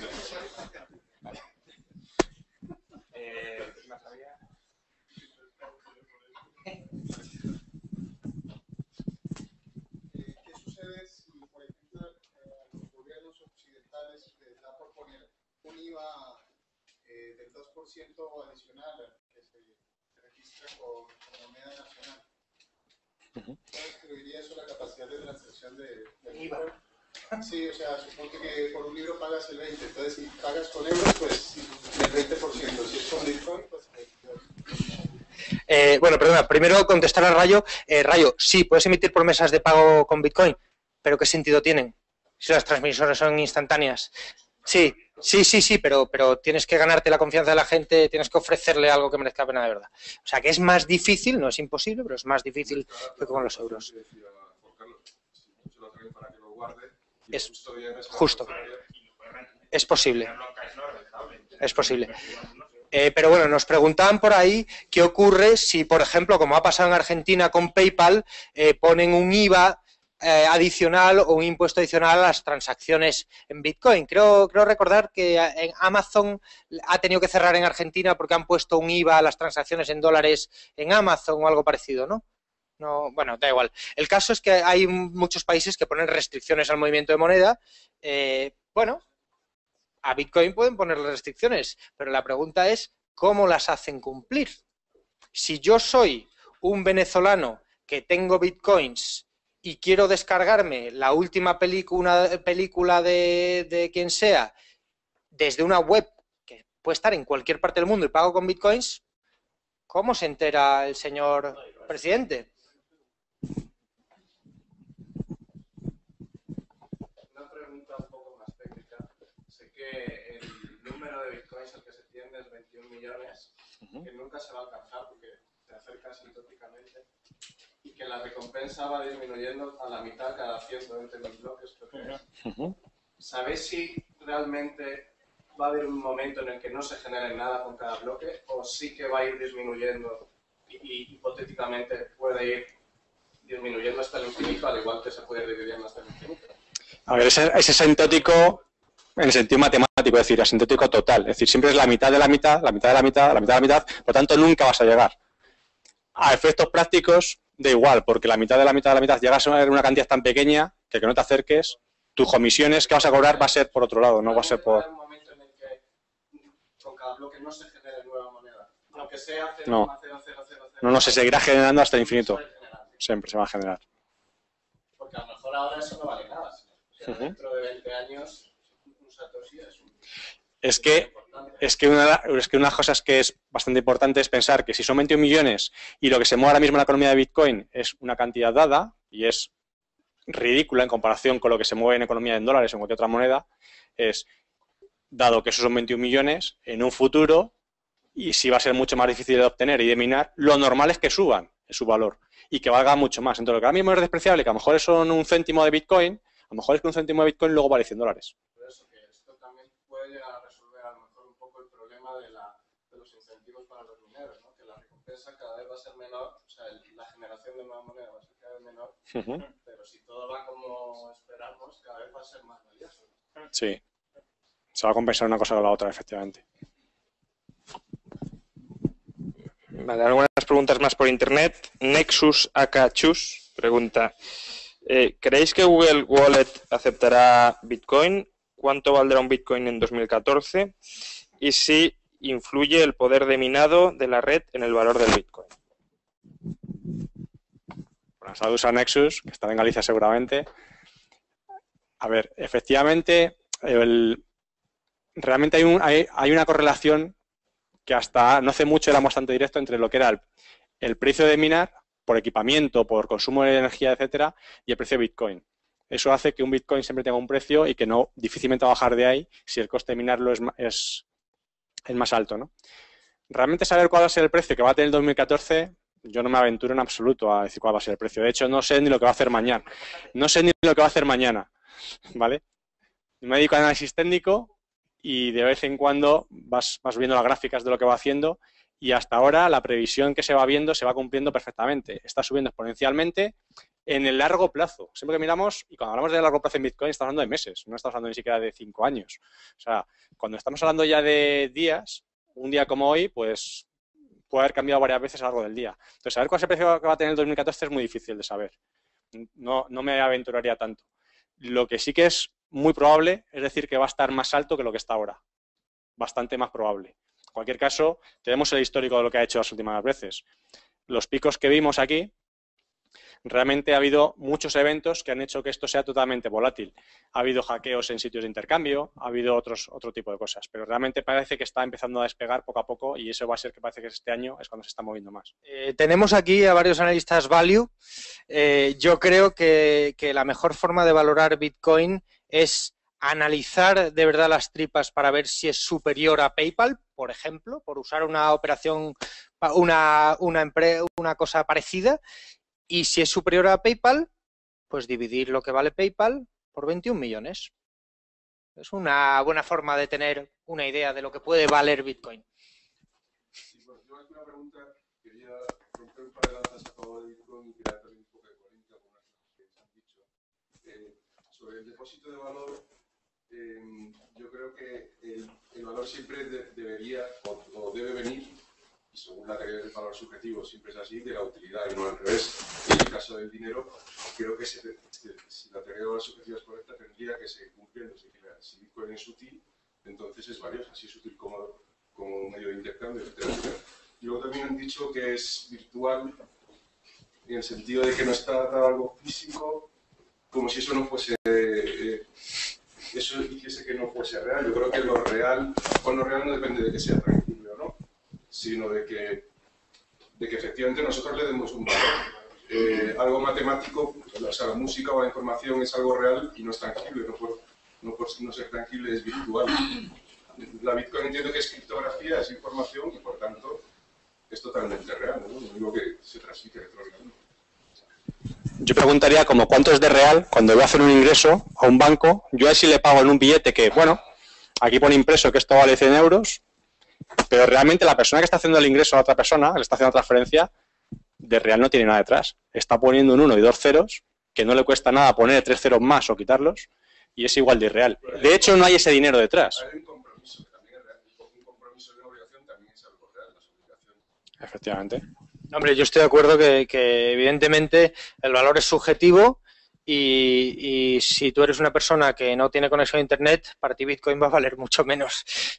Pero Bitcoin permite hacer cosas que no se pueden hacer sin Bitcoin, otras cosas que se pueden hacer con los medios de pago actuales, permite hacerlas mejor, La utilidad, que es de donde viene el valor de las cosas. aporta mucho.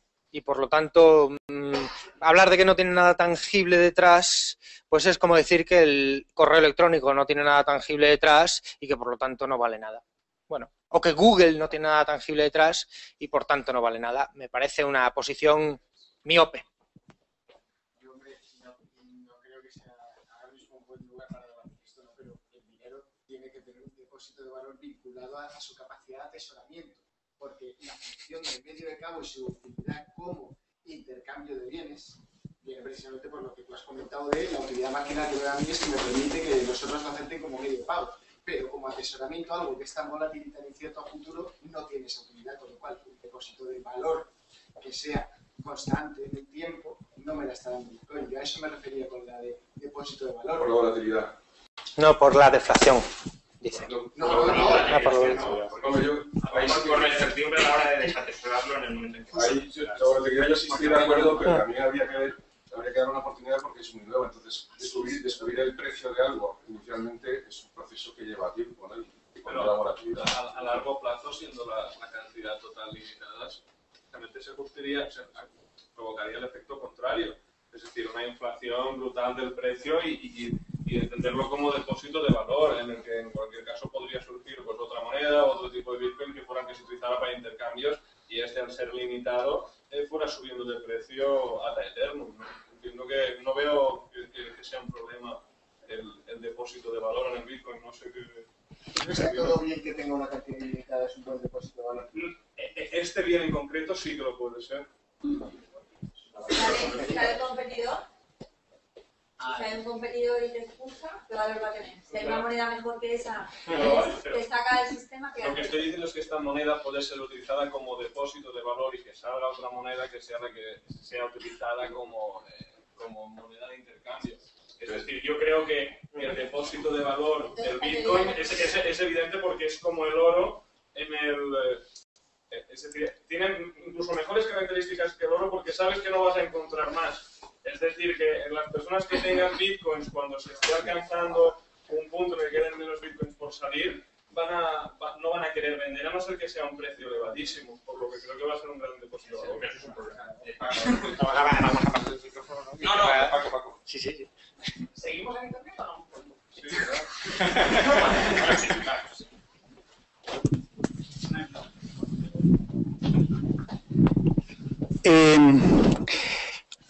Víctor, Félix, muchas gracias, pues ha sido súper interesante. ¿Os dais cuenta de que estáis violando, o Bitcoin viola, entre comillas, el teorema regresivo del dinero de Ludwig von Mises? ¿Podéis comentar algo al respecto? Sí que podemos comentar y extensamente. ¿Qué?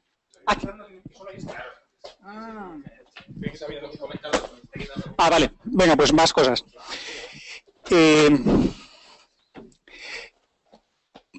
Por resumir muy rápidamente, por si la gente no lo entiende, Bitcoin es una base de datos altamente distribuida. Es decir, una base de datos descentralizada, que no está en ningún servidor, sino que está de forma redundante en muchísimos. Toda base de datos tiene el problema de cómo se cambian los datos y cómo se accede a esa información. Entonces, precisamente eso es lo que es el protocolo. Para seguridad y precisamente para permitir que esa información tenga el máximo grado de confidencialidad posible, existen las claves de las que habéis hablado. Y luego la idea del minado es no solo producir bitcoins, es mantener la red, es gestionar que todos los intercambios son consistentes dentro de la base de datos, que nadie intenta hacer trampa porque entonces el resto les rechazan. Entonces, Bitcoin es una base de datos, en principio, ultra confidencial, en el sentido en que cuando empiezas a participar en ella, no te tienes que identificar, nadie tiene que saber quién eres. Es decir, tú tienes un ordenador y te dan una clave, pero el sistema no sabe quién eres, solo sabe eso, que hay una serie de datos ahí de alguien que tiene derecho a participar en la red. Esta parte es la que los estados van a tener a muerte no por el tema de que les destrocen el dinero, que eso probablemente se lo esperan, sino por cómo destrozas todo el sistema fiscal. Es decir, si los intercambios ya son todos anónimos, la capacidad del dinero, la capacidad del Estado de fiscalizar la economía se reduce drásticamente o tendría que cambiar. De todas maneras, me imagino que el Estado tiene una manera de reaccionar muy sencilla, que es ir a por los proveedores principales, es decir, a por los grandes vendedores. Es decir, de la manera de decirles, si se te ocurre aceptar bitcoins, ya verás cómo lo haces, pero me vas a dar una base de datos de todas las operaciones, y a mí no me importa quién sean, pero me vas a pagar un determinado porcentaje. Entonces, quizás se pueda mantener la confidencialidad y seguir habiendo algo de fiscalidad. No sé cómo irá eso. Más cosas. La idea de los 21 millones, se nota que esto lo ha hecho un informático con pocos conocimientos monetarios, porque la gente cree que el problema del dinero es eso, que se produce en demasiada cantidad, que el Estado abusa y que simplemente con poner un límite, un techo máximo se resuelve el problema. Yo os traté de explicar el otro día que la característica principal del dinero es que tenga un valor estable, un poder adquisitivo estable. En ese sentido, Bitcoin no es un dinero ideal porque no lo va a tener nunca. Va a tener una fase especulativa hasta que se estabilice más o menos la cantidad y luego va a tener una deflación que dependerá de la velocidad de intercambio y todas esas cosas. Pero Bitcoin es un experimento genial porque permite desacoplar las tres funciones. Bitcoin probablemente se empezará a usar como medio de intercambio, la gente que quiera confidencialidad. No se podrá usar nunca como depósito de valor porque es que no es un depósito por las dos cosas que habéis dicho, porque el depósito no es solo que pierda o gane valor, es que lo haga de forma bastante impredecible. Entonces ya la gente no depositará. Como unidad de referencia tampoco se va a poder usar salvo que aceptes eso, que va a haber un cambio permanente. Y luego hay una cosa que me acabo de dar cuenta que es quizá lo más grave, es que jamás se va a poder usar como medio de crédito. Es decir, tú no vas a poder hacer un préstamo en bitcoins a 10, 20, 30 años porque no tienes ni idea de lo que va a valer el bitcoin a 10, 30 años, salvo que empiezas a meter cláusulas que el sistema empiece a medir de alguna manera un índice de inflación o deflación de ese bitcoin y te recalcule todo. El problema es que con una moneda deflacionaria los préstamos son muy raros o dejan de suceder. Esto es algo que la gente ya se ha dado cuenta. Cuando hay una moneda que si tú tienes 1000 que lo mismo lo compran 900 mañana, ¿por qué te lo voy a prestar? Yo me lo quedo, y ese es el problema de que es demasiado buen depósito de valor, es demasiado malo, porque no es depósito, sino que genera valor. Entonces, salvo que se les ocurra algo que yo no veo, es cómo va a funcionar un sistema que no sea solo monetario en el sentido de intercambio, sino que haya crédito, que haya pagos a muy largo plazo y deudas que se paguen y se cancelen. Luego, lo que habéis dicho de los bancos. Cuando habéis dicho que hay un banco que acepta bitcoins, entiendo que simplemente es un banco puro de depósito, que te guarda y custodia de alguna manera y te permite acceder a otra gente. No es un banco en el sentido actual de que te gestione y que pueda hacer pirámide, que pueda multiplicar mediante promesas de entrega en bitcoins. Y el problema de los bancos es que si tú quieres usar un banco real, tendrá que ser un banco certificado por el Estado y te tendrás que identificar. En ese sentido, los bancos de Bitcoin son cosas muy distintas a los bancos normales.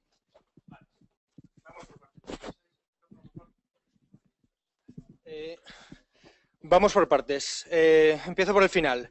Los bancos de Bitcoin, efectivamente, se parecen muy poco a los bancos que tenemos actualmente, se parecen mucho más a los bancos que operaban con el patrón oro, como el Banco de Ámsterdam. De hecho, lo normal es que te cobren comisiones por servicios más que pagarte interés. En cuanto a los préstamos, no hables en condicional porque es algo que ya ocurre. Ya hay todo un mercado de créditos en bitcoins, hay varios, uno de créditos peer-to-peer entre iguales, otro centralizado. De hecho, ha habido depósitos remunerados de bitcoin con muchísima aceptación y la gente que está en este mercado ahora acepta la volatilidad porque sabe que es el principio.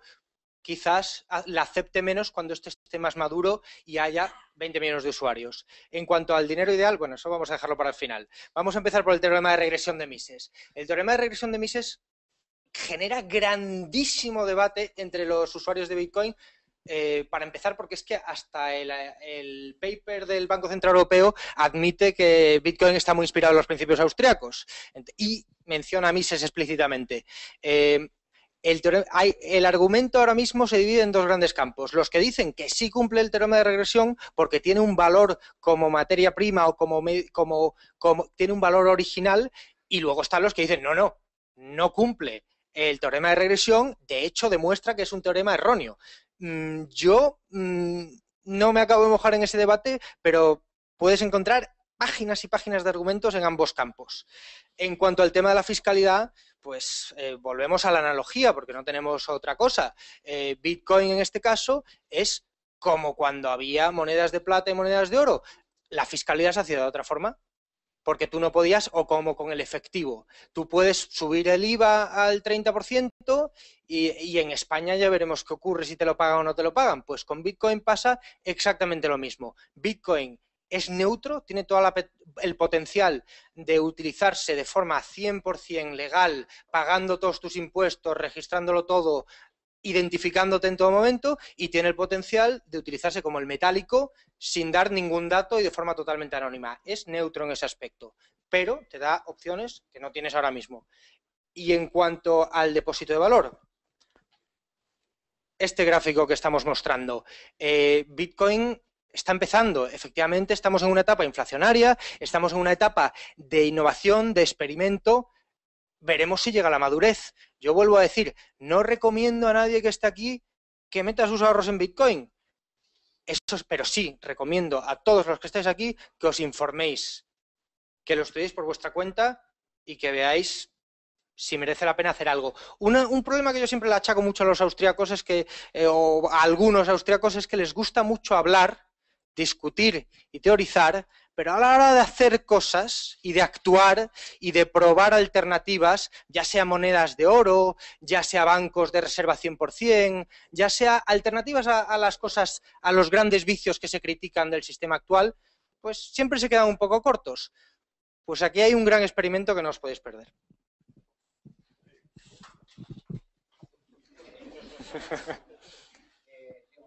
Bitcoin, digamos, podríamos decir que está por encima del sistema, ¿vale? Después si nos va...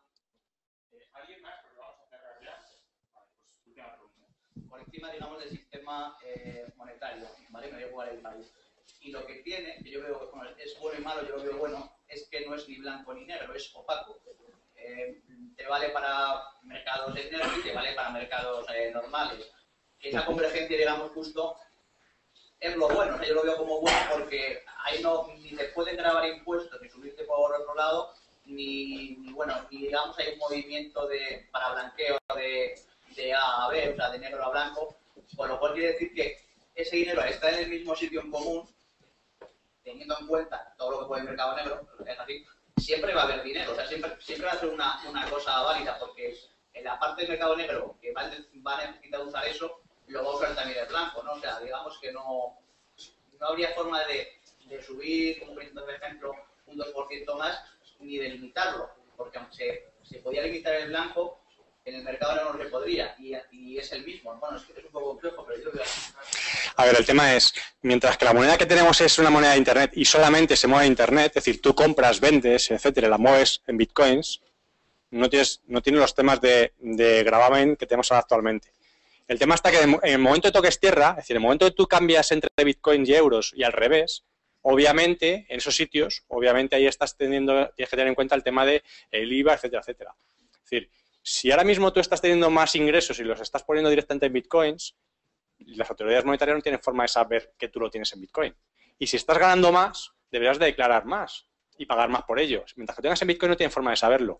Ahora, en un momento dado, si tú lo utilizas en modo de reserva de valor y lo quieres capitalizar dentro de 2 años, cuando tú lo transfieras directamente de Bitcoin y los cambies a euros, en ese momento de alguna forma tendrás que decir de dónde vienen.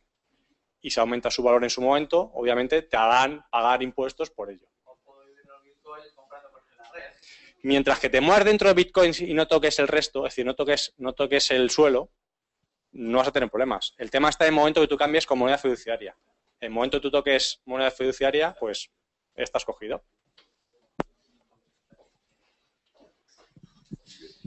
Pues muchas gracias a los dos por esta interesante conferencia. Podéis aplaudirles si queréis.